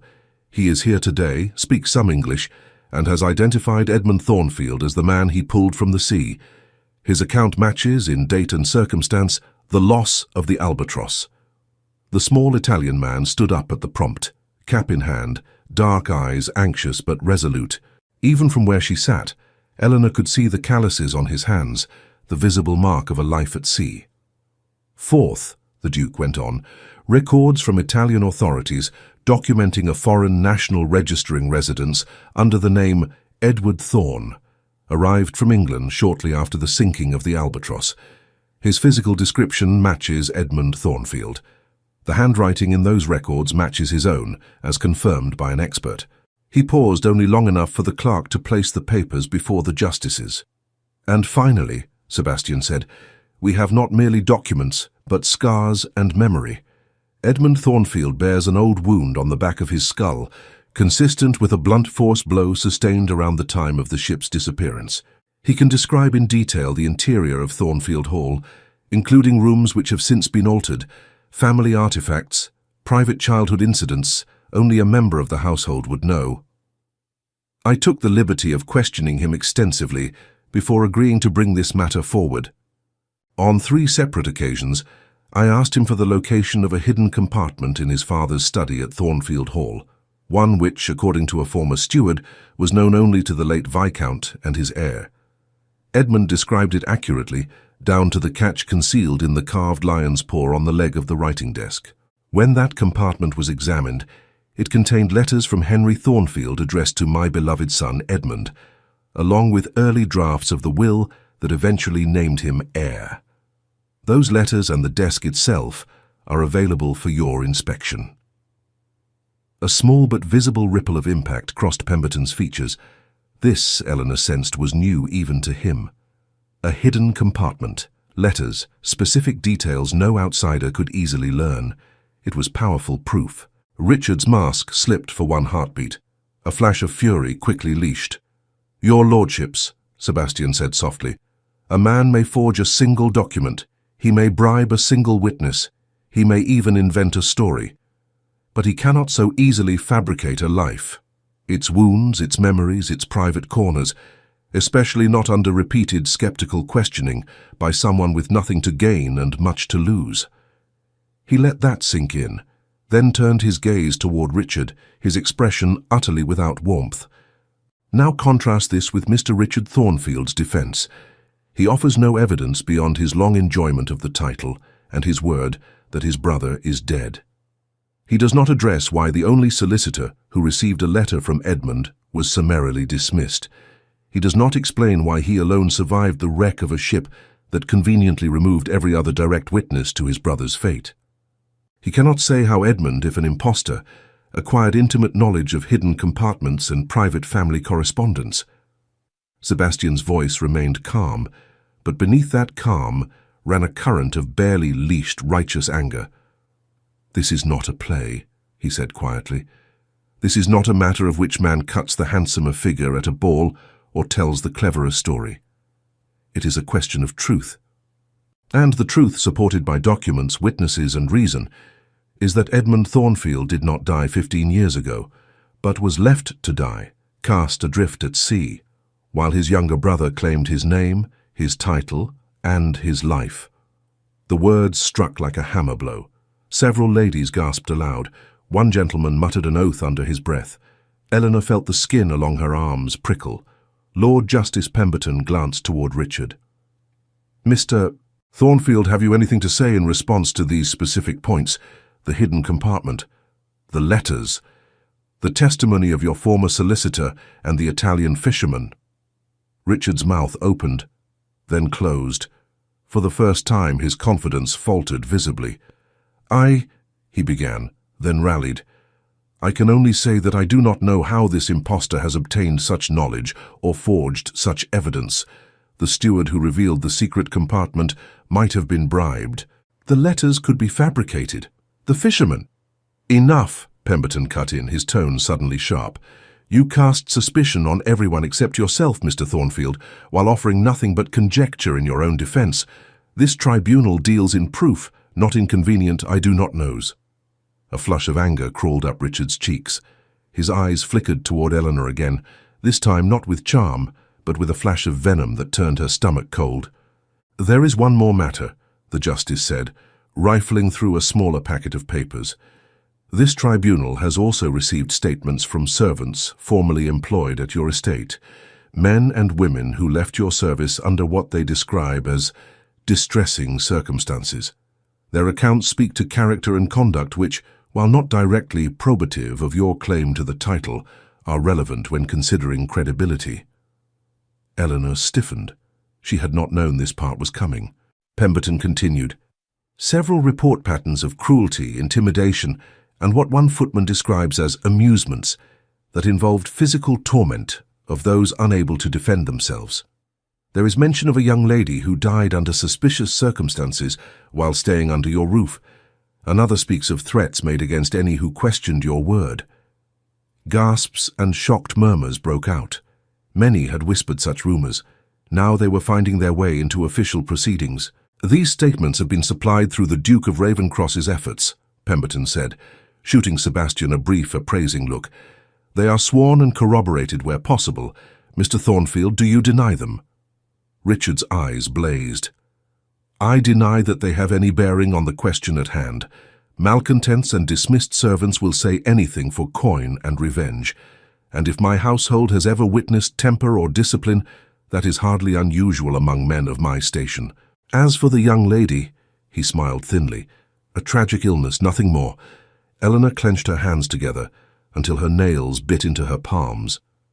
The young lady in question, she suspected, was the unfortunate bride who had died in her sleep 2 years ago, the one everyone had whispered about and no one had dared investigate. At Pemberton's nod, one of the associate justices spoke up. "Lady Eleanor Ashford is present, is she not?" Every head turned. Eleanor's heart lurched into her throat. "She is," answered the Duke quietly. "With the court's permission, she is prepared to offer limited testimony as to the circumstances of her engagement and what she learned of Mr. Richard Thornfield's character." The justice nodded. "Call Lady Eleanor Ashford." Eleanor felt the world tilt. It took effort to lift herself from her seat. Thomas's hand briefly squeezed hers. She clung to that small anchor, then released it and walked toward the stand. Each step seemed louder than it had any right to be. The chamber that had felt large a moment ago now closed around her, as though everyone present were moving closer. She took the oath with a steady voice, though her hands betrayed a faint tremor. When she turned to face the bench, she was conscious of the weight of dozens of gazes, and of one in particular burning into her from the defense table. "Lady Eleanor," Pemberton said gently, "you are not on trial here. This tribunal understands the delicacy of your position. You will not be asked to disclose anything of a private feminine nature. Our interest lies only in matters that touch upon the truth of Mr. Richard Thornfield's character and the circumstances of your engagement." "Yes, my lord," she said. "Begin," he prompted.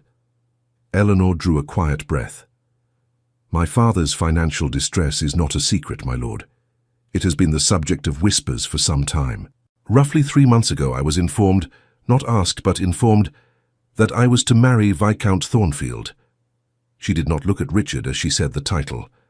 "I had never conversed with him before that point, beyond a brief exchange at a ball. I was not consulted about my wishes or feelings. The arrangement was presented to me as a necessity." "Did you protest?" one of the associate justices asked. "Yes, my lord, repeatedly. I expressed my fears and objections to my father and my mother's sister, who lives with us. I begged to be released from the engagement. My father refused.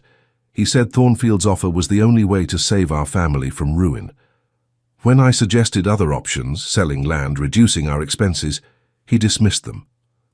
"And what of Mr. Thornfield himself?" Pemberton asked. "Did you interact with him after the engagement was arranged?"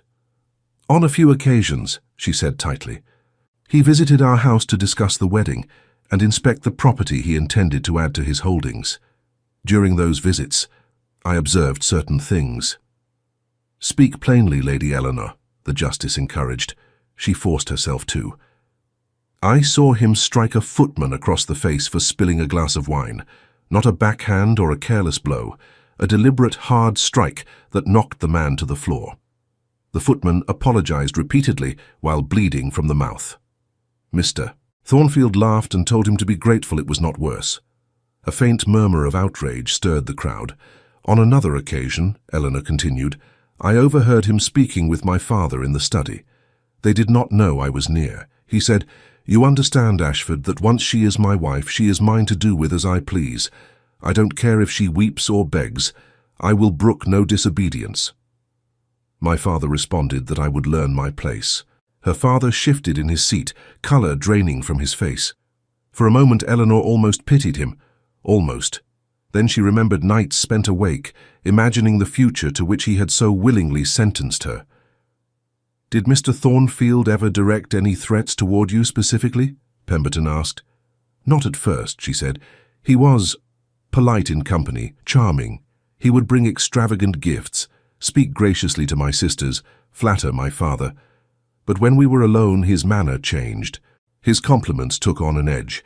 He would say things like, 'A wife's fear can be very diverting when properly managed,' or 'I look forward to teaching you what happens when you displease me,' always said with a smile that made light of the words, as though they were a jest. But they did not feel like jest to me." "Did you tell anyone?" "I told my brother," she said, voice firming as she thought of Thomas at her side in darker hours. "He offered to challenge Mr. Thornfield. My mother's sister stopped him, for good reason. A duel would have ruined us faster. I spoke again to my father. He accused me of hysterics.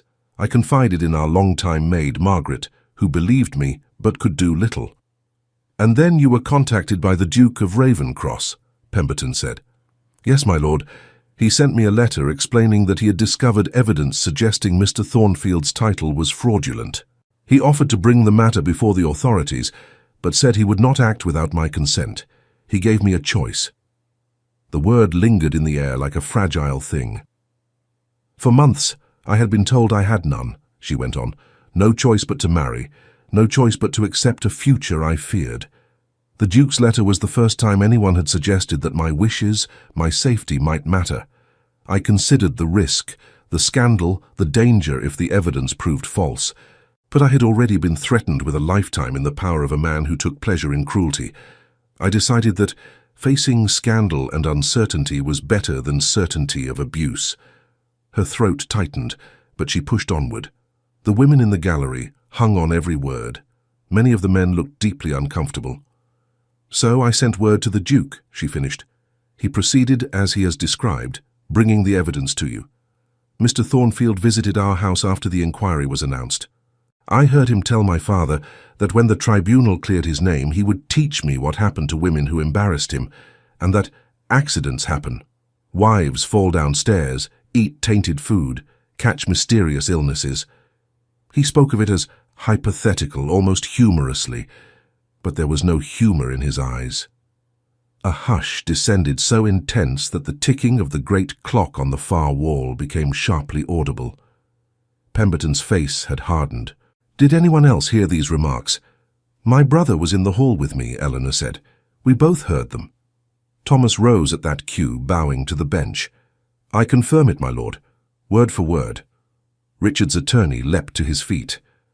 "My lord, these are vague recollections of an overheard conversation, easily—" "Sit down," Pemberton snapped. "You will have your turn to question, but you will not interrupt sworn testimony." The man paled and sank into his seat again. Pemberton regarded Eleanor with something that might almost have been sympathy. "Lady Eleanor," he said more softly, "you have shown courage in speaking here today. Is there anything else you wish this tribunal to understand?" She hesitated. In that pause, Eleanor felt the weight of more than her own fate. She thought of her sisters, of servants living under the whims of cruel men, of the nameless girl who had died in Thornfield's house. "Yes, my lord," she said at last. "I wish you to understand that if this inquiry had not been opened, I would have obeyed my father and married Mr. Thornfield. I would have done so to save my family from ruin. I would have walked to that altar fully aware that I was stepping into a life of fear. That knowledge was crushing. The Duke's intervention did not create my terror, it only named it." Her voice caught, but she did not break. Women in my position are often described as sheltered, foolish, or dramatic when we express fear. But fear is sometimes just clear-sightedness without power. I saw what waited for me. I had no means to resist. The Duke's letter did not seduce me away from duty. It gave me a means to survive my duty without being destroyed by it. She swallowed, then concluded, "Whatever you decide today about the title of Thornfield, I beg you to see me, not as a pawn or a scandal, but as a person. I cannot choose who holds that title, but I should have the right to choose not to bind my life to a man who made sport of threats and violence." An ache had formed behind her eyes, but she refused to let tears fall. She stood there, straight-backed and pale, awaiting whatever judgment would come. Lord Justice Pemberton inclined his head. "Thank you, Lady Eleanor. You may step down." Her legs felt strangely numb as she returned to her seat. The Duke's hand brushed very lightly against her elbow, steadying her as she sat. The touch was fleeting but sure, a wordless well done. Richard's counsel rose to question her, but Pemberton cut him short. "You may not harass this witness with insinuations of impropriety," the Justice warned. "You may ask only for clarification on factual points." Cornered, the attorney managed only a few weak questions about dates and specific wording, which Eleanor answered calmly and without contradiction. He soon abandoned the effort. His earlier confidence diminished. After additional brief testimony from the Italian fisherman and the former Thornfield solicitor, both of which reinforced Edmund's account, the justices retired to their private chamber to deliberate. The room erupted into hushed chaos the moment they left. Whispers, hurried notes, darting glances. People speculated in fierce undertones about which way the decision would fall. Eleanor's ears buzzed. She felt suspended, as if her body sat in the bench but her mind hovered somewhere above, looking down at the chamber like a scene on a stage. Beside her, Thomas squeezed her hand until her fingers tingled. On her other side, the Duke sat very still, eyes trained on the door through which the justices had disappeared. "How long will they take?" Thomas muttered. "As long as they must," Sebastian said quietly. "But they have more than enough before them."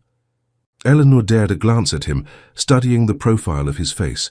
The strong line of his jaw, the scar that traced from temple to jawline, the faint tension at the corner of his mouth. He seemed carved from stone, but she sensed the coil of anxiety within him. He had risked much in bringing this forward. Reputation, alliances, even physical safety given Richard's nature. "Your Grace," she whispered, I hope this does not ruin you."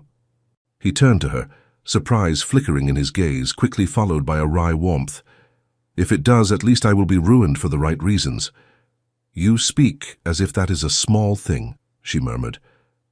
"It is not a small thing," he replied.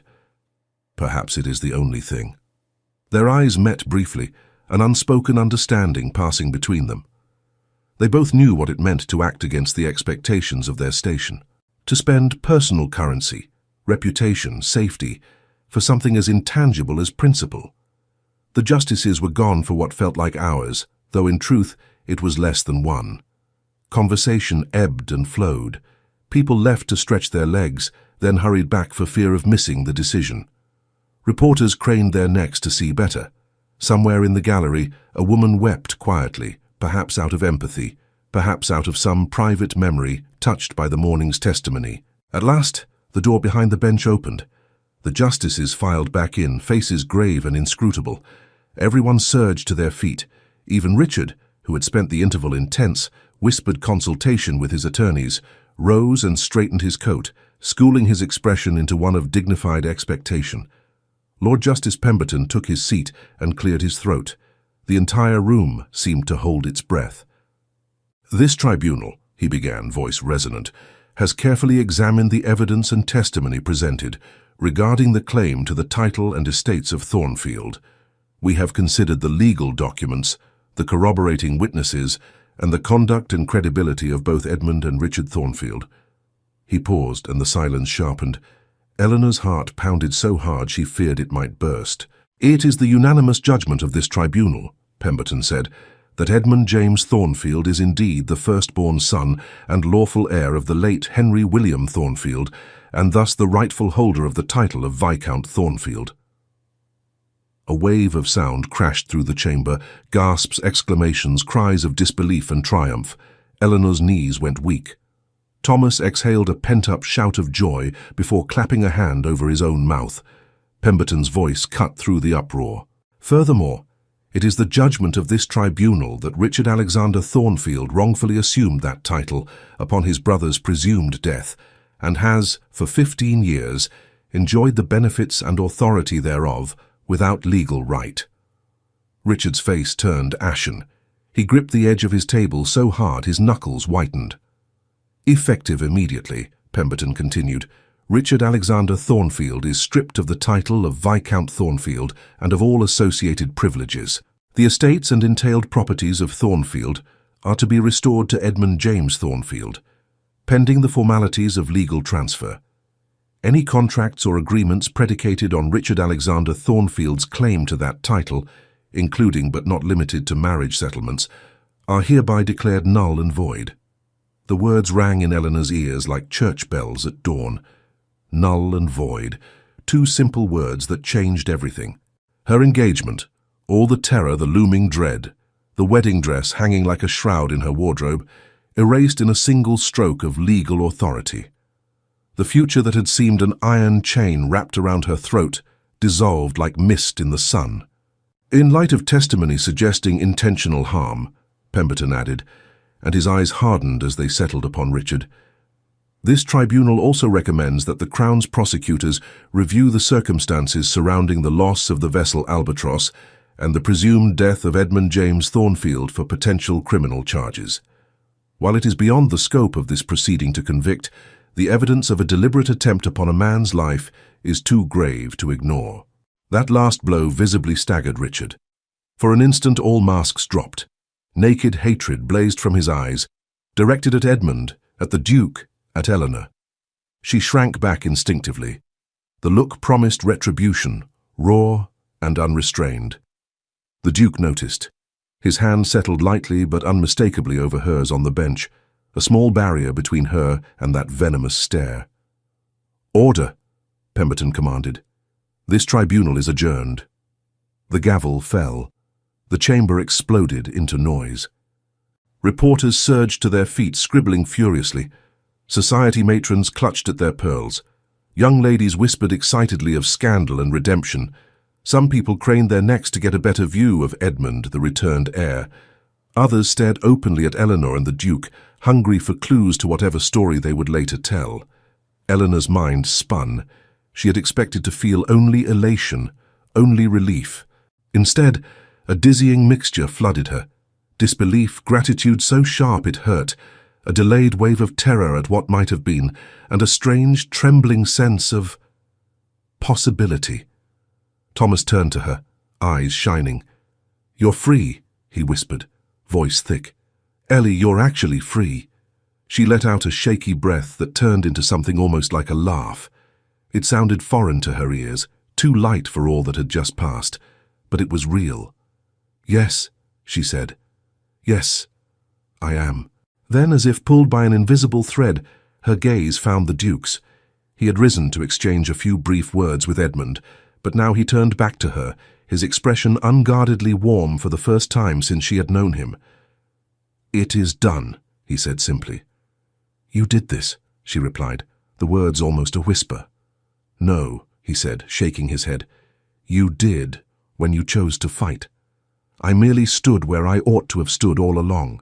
Before either of them could say more, Richard shouldered his way between them, ignoring the Duke entirely. His attorneys hovered anxiously at his back, but he brushed them off. His attention was fixed like a blade on Eleanor. "Enjoy your victory, Lady Eleanor," he said, voice low enough that only a handful of people nearby could hear. "You may have escaped the altar, but you have not escaped me." The air between them chilled. Eleanor felt that old familiar recoil of dread, but this time there was something new layered over it. Anger. She was tired of being the hunted, the cornered, tired of every room shrinking whenever he entered. "You have no claim over me," she said quietly but firmly. "Not in law. Not in honor." His smile was a twisted thing. "Law is a fragile shield. Accidents, as I mentioned before, do not ask the law's permission." The Duke stepped smoothly between them, his tone silk over iron. "Careful, Mr. Richard, whatever you will now call yourself. Threats made in public within earshot of half the ton and court officials are unwise, particularly when criminal charges may soon hang over your head." Richard's eyes snapped to him. For a heartbeat, the two men simply stared at each other, predator and immovable wall. Then Richard gave a short, ugly laugh. "Do you think your title will protect you forever, Ravencross?" he sneered. "You've made an enemy today who does not forget." "You were already my enemy," Sebastian replied calmly. "Now you are also an exposed fraud. I leave it to you to decide which is the worse position." A muscle jumped in Richard's jaw. Without another word, he turned sharply on his heel and stalked out, his coat flaring behind him. His attorneys scrambled to follow. Several onlookers stepped hastily aside, as if his fury might be contagious. Only when he had disappeared from view did Eleanor exhale fully. Her knees trembled in the aftermath. The Duke turned back to her at once. "You should not travel home unguarded," he said. "Not today. I will escort you and remain until I am satisfied that your father understands the reality of the situation and that extra precautions are in place." Eleanor opened her mouth to demur, then stopped. The impulse to be agreeable, to insist she would cause no more trouble, rose out of habit. She suppressed it. Today she had stood before a tribunal and insisted on being seen as a person, not a pawn.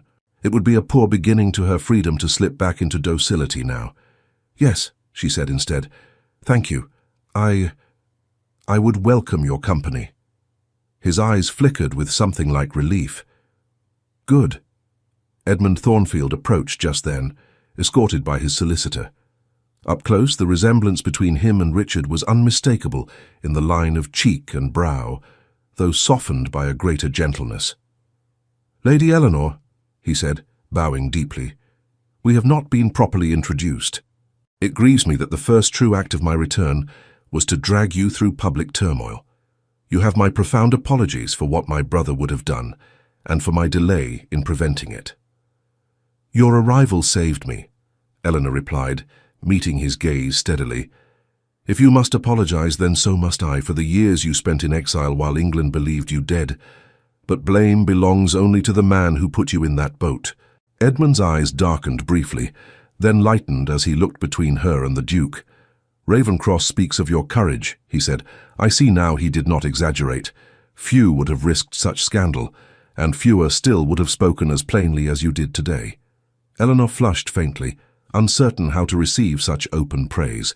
"I only said what was true." "Truth spoken at the wrong time can destroy," Edmund said. "Truth spoken at the right time can save. You chose your moment well." His tone was devoid of flirtation, carrying instead a quiet respect that eased some of the tension in her shoulders. He turned then to the Duke. "I'm in your debt, Ravencross," he said simply. "We are even," Sebastian replied. "You once saved my life on a hill outside Salamanca when a French sharpshooter had me in his sights. Consider this repayment deferred far too long." Eleanor blinked. "You knew each other before this?" The men exchanged a look threaded with shared history. "Briefly," Edmund said. "Long ago, in rather less comfortable surroundings. War forges strange alliances, and breaks the foolish distinction between those born titled and those born to less," Sebastian added. "Out there, courage will stand between you and death more readily than any coat of arms. I trust men I bled beside more than I trust most who share my class." Eleanor absorbed that with interest. It explained much about him: his willingness to expend social capital for others, his instinctive defense of the vulnerable. He had not learned his code in ballrooms, but on battlefields. With formalities concluded, the crowd began to disperse, each person eager to be the first to relate the tale elsewhere. The Duke arranged for his carriage to take Eleanor, Thomas, and Lord Ashford home, while another would convey Edmund to private lodgings in town until legal matters regarding his estate were settled. The journey back to Blackmore Manor took place under a strained silence. Lord Ashford sat opposite Eleanor, avoiding her gaze. Shame, anger, and something like wounded pride warred across his face. Thomas hovered protectively at her side. The Duke rode facing her, a quiet, watchful presence. The landscape rolled by the window. Bare fields, hedgerows slick with recent rain, villages buzzing with talk of the day's sensational decision. Eleanor watched it without truly seeing, her mind still in that chamber, hearing again the gavel's fall and Pemberton's pronouncement. When at last they arrived at Blackmore Manor, the servant's curiosity was scarcely concealed. Eyes peeked from behind doorways and pillars. Margaret waited near the entrance, her hands twisting in her apron, anxiety written plainly on her face. Eleanor stepped out first, the Duke's hand steady beneath her elbow as she descended from the carriage. Margaret scanned her mistress's face, then broke into relieved tears. "Oh, my lady," she breathed, clasping Eleanor's hands, "I prayed all morning." Eleanor squeezed them back. "Your prayers were heard. The tribunal ruled against him. The engagement is over." Margaret choked on a sob that was half laughter. "Bless the Lord and bless that Duke, and bless whoever had the sense to listen to you." Lord Ashford cleared his throat sharply, recalling everyone to propriety. He ushered them into his study, a room that, to Eleanor, would forever smell of stale brandy and desperation. Once the door closed, silence stretched tautly between father and daughter, daughter and Duke. "Well," Lord Ashford said at last, voice brittle, "it appears you have won, Eleanor." "This was not a contest," she replied quietly. "At least, not one I chose. I never sought to humiliate you. I only wished not to be destroyed." Her father flinched. "Destroyed? Such dramatics." Ravenscroft spoke then, his tone measured, devoid of heat. "Lord Ashford, your daughter's testimony today spared you far greater humiliation. Had she kept silent and allowed the marriage to proceed, you would now be the man who sold his child to a fraud, for a debt that would, in the end, remain unpaid. As it stands, you can claim, truthfully, that you were deceived, as were many others, by a man who usurped his brother's place." Ashford's jaw worked. "You make it sound almost noble." "There is nothing noble in failing to protect those dependent upon you," Sebastian said plainly. "But there is still time to do better." The words landed with stark weight. For a moment Lord Ashford seemed older than Eleanor had ever seen him, his shoulders sagging under a burden long denied. "What would you have me do, Your Grace?" he asked bitterly. "I am ruined. Without Thornfield's settlement, my creditors will devour what little remains. My daughter's prospects are finished. My son's future is uncertain. And you," his gaze slashed to Eleanor, "you are now a subject of scandal. No respectable man will want you for a wife." Something inside Eleanor, fragile but newly bolstered, solidified. "Perhaps that is just as well," she said softly. "If respectable men demand unquestioning obedience and sacrifice without regard for a woman's well-being, I would rather remain unwanted. My worth is not measured by how useful I am in paying your debts." Her father stared at her, stunned. She had never spoken to him thus. The Duke remained silent, but there was a faint, unmistakable light in his eyes. Approval, perhaps even pride. "You have become very bold," Lord Ashford said at last, tone edged. "I have become tired," Eleanor corrected. "Tired of living at the mercy of your wages and whims. Tired of smoothing over the consequences of choices I did not make. Today, for the first time, the law recognized me as someone whose consent matters. I mean to remember that." Silence descended again, heavy but different, less volatile, more contemplative. Lord Ashford looked away first.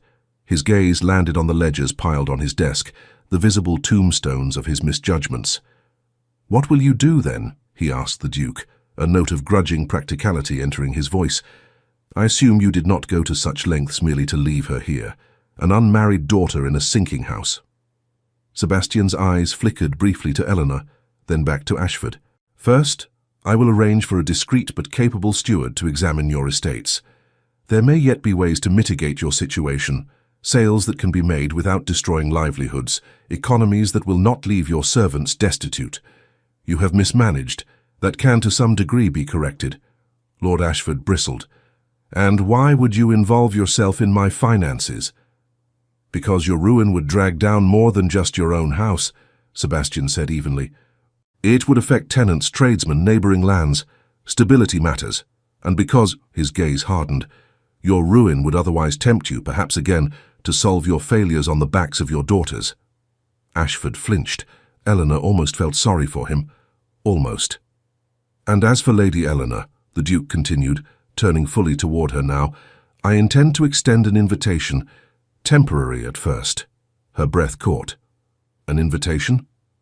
To Ravencross, he said, my estate in the north. My sister, the Duchess of Wexford, will be visiting for the summer season. She could use companionship and you could use distance. Time to breathe, away from scandal and watchful eyes. Time to decide what you wish your future to hold without pressure or expectation. Eleanor's heart stuttered. The offer was extraordinary, improper by some standards, yet carefully constructed to preserve her reputation through the presence of his sister as chaperone. Your Grace, she began, then stopped, overwhelmed by the generosity of it. You need not answer now, Sebastian said gently. Think on it, but know that the offer stands whenever you wish to accept it. Lord Ashford looked between them, his expression unreadable. Finally he gave a stiff nod. I suppose that would be acceptable. Under the circumstances. It was as close to gratitude as he would likely ever come. 3 months later. The gardens at Ravencross were unlike anything Eleanor had ever known. Where Blackmore Manor's grounds had been formal and constrained, these sprawled with wild beauty, roses climbing stone walls, lavender spilling across pathways, ancient oaks spreading their branches like benedictions over emerald lawns. Eleanor walked those paths now in the golden light of late afternoon, a book tucked under her arm, her hair loosely braided. She wore a simple muslin dress the color of cream, comfortable and unpretentious. No corset laced too tight, no jewels weighing down her throat, no performance required. For the first time in her life, she could simply be. The Duchess of Wexford, Sebastian's sister Catherine, had proven to be warm and wickedly intelligent, with a laugh that rang through the halls and a complete disregard for society's more suffocating conventions. She had taken one look at Eleanor upon her arrival and declared, "Oh good, someone sensible. I was afraid Sebastian would saddle me with some simpering debutante who fainted at the sight of a spider." Eleanor had laughed, truly laughed, for the first time in what felt like years. The weeks had passed in a haze of unexpected peace, long rides through the countryside, afternoons in the vast library, where Eleanor discovered works by authors she'd never been permitted to read. Evenings filled with music and conversation that ranged from politics to philosophy to the best method for training stubborn horses. And through it all, the Duke, Sebastian, as he'd finally insisted she call him when they were private, had been a constant, steady presence. Not hovering, not demanding, simply there. A ride companion who didn't expect empty chatter. A chess opponent who celebrated when she won. A listener who never dismissed her thoughts as frivolous. She had watched him with the estate tenants, had seen the respect in their eyes when he walked among them, had witnessed him spending an entire morning helping repair a widow's roof because her sons were too young and she had no one else. Had heard him laugh with genuine delight when a tenant farmer's daughter presented him with a slightly lopsided crown made of wildflowers. This was the man who had saved her, not because he wanted something from her, but because it was right. There you are. Eleanor turned to find Sebastian approaching across the lawn, still in his riding clothes, his dark hair windswept. Her heart did that strange, fluttering thing it had started doing lately whenever he appeared. "I was beginning to think you'd gotten lost in the rose maze again," he said with a slight smile. "That was one time," Eleanor protested, laughing, "and your gardener gave extremely confusing directions. He's 73 and half deaf. I'm not sure he heard your question properly." Sebastian fell into step beside her. "Walk with me?" They wandered toward the far end of the garden, where a small pond reflected the sky like polished silver. Swans glided across its surface, graceful and serene. "I received word from London today," Sebastian said after a moment. "Richard Thornfield has been formally charged with attempted murder and fraud. The trial will proceed next month." Eleanor absorbed this quietly. She felt less than she'd expected. Not triumph, not even particular satisfaction. Just a distant sense of justice finally catching up to a man who had evaded it too long. "And Edmund?" she asked. "Thriving, from what I hear. He's taken to his restored estates with remarkable energy, already implementing reforms, rehiring staff that Richard had dismissed, making amends where he can." Sebastian paused. "He asked after you, wanted to be sure you were well." "That's kind of him." They reached a stone bench overlooking the pond and sat. The late afternoon sun painted everything in shades of amber and gold. Somewhere in the distance, a bird sang its evening song. "Eleanor," Sebastian said quietly, "there's something I need to say to you." Her breath caught. The air between them shifted, charged with something unspoken but unmistakable. "When I first learned of your situation," he continued, his gaze fixed on the water, "I told myself I was acting out of duty. A wrong to be righted. A powerful man abusing his position. An innocent in need of protection. All true enough, but not complete." He turned to face her then, and the look in his eyes was raw and unguarded. "The truth is, from the moment I saw you at that tribunal, so frightened but so determined not to show it, refusing to be diminished even when the entire world was watching, I was lost. You stood before that chamber and demanded to be seen as a person, not property. You spoke truth when silence would have been safer, and I realized that I had been looking for someone like you my entire life." Eleanor's heart hammered. "Sebastian, I'm not asking for an answer now," he said quickly. "God knows you've had enough of men making demands of you, but I need you to know if you wish it, if you choose it freely, I would count it the greatest honor of my life to stand beside you. Not as a rescuer, not as a protector, but as an equal. A partner." His hand covered hers on the bench, warm and sure. "I know society says you're scandalous now, unmarriageable, damaged goods. Society is populated by fools. You are the bravest person I have ever known, Eleanor Ashford, and I am hopelessly, completely in love with you." The words hung between them, simple and shattering and perfect. Eleanor felt tears prick her eyes, but these were not tears of fear or despair. These were something entirely new. "I thought," she whispered, "that after everything I would never want to marry, that I would spend the rest of my life protecting the freedom I'd fought so hard to gain." Sebastian nodded, his expression carefully neutral, prepared for rejection. "But then I came here," Eleanor continued, "and I discovered something I hadn't expected. Freedom isn't just the absence of chains. It's the presence of choice. And when I imagine my future now, the life I want to build, the person I want to become, you are in every version of it." His breath caught. "So yes," she said, smiling through tears. "Yes, Sebastian Thorne, Duke of Ravencross, hero of battles I'll never fully understand, champion of lost causes, terrible chess player when you're distracted." "I am not a terrible chess player," he protested, laughing. "Yes," she finished, "I choose you. I choose this. I choose us." He cupped her face in his hands, his thumb brushing away a tear that had escaped down her cheek. "You're certain? Because once I kiss you, Eleanor Ashford, I'm never letting you go." "Promise?" she whispered. His answer was to close the distance between them and kiss her with a tenderness that stole her breath and gave it back transformed. It was not the kiss of possession or conquest. It was the kiss of two people who had fought through darkness and found each other in the light. When they finally broke apart, the sun had dipped below the horizon, painting the sky in shades of pink and violet. The swans had settled for the night, and the first stars were beginning to appear. "We should go back," Sebastian murmured against her hair. "Catherine will have noticed we're missing and will be insufferably smug about being right." "Right about what?" "She told me 3 weeks ago that I was obviously in love with you and should stop being a coward about it." Eleanor laughed, the sound bright and free.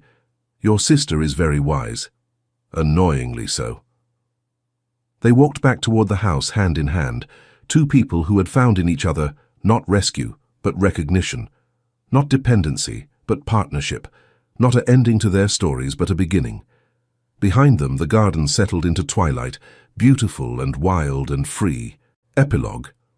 1 year later, the wedding of Lady Eleanor Ashford and Sebastian Thorne, Duke of Ravenscross, was not the grand society spectacle that such a union might have warranted.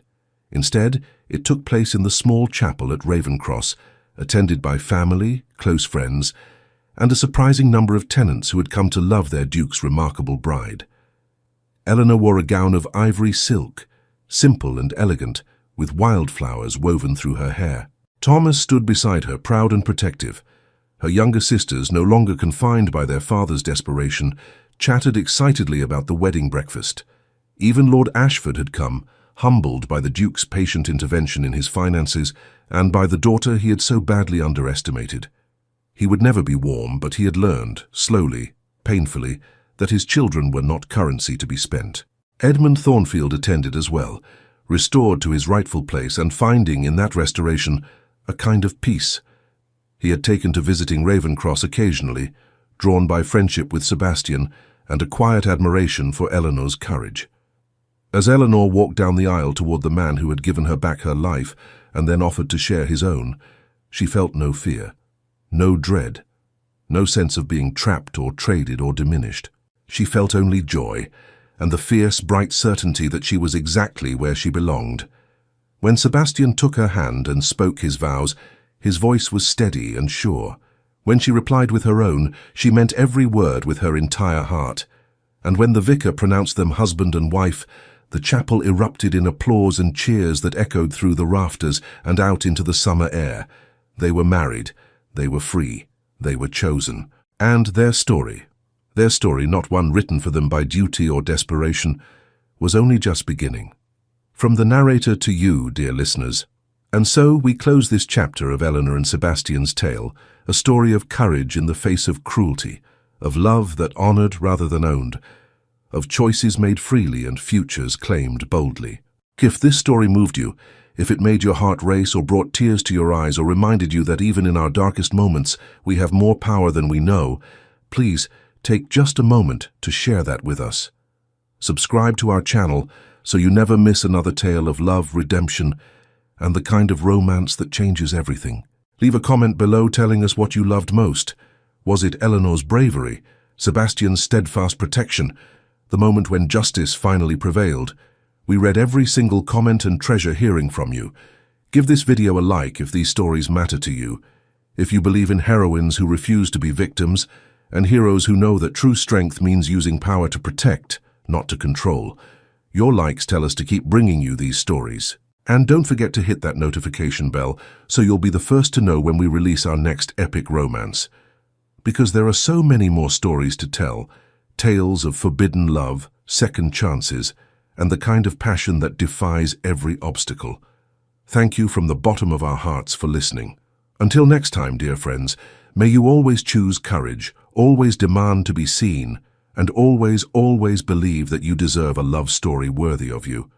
Until we meet again, stay romantic, stay bold, and stay tuned.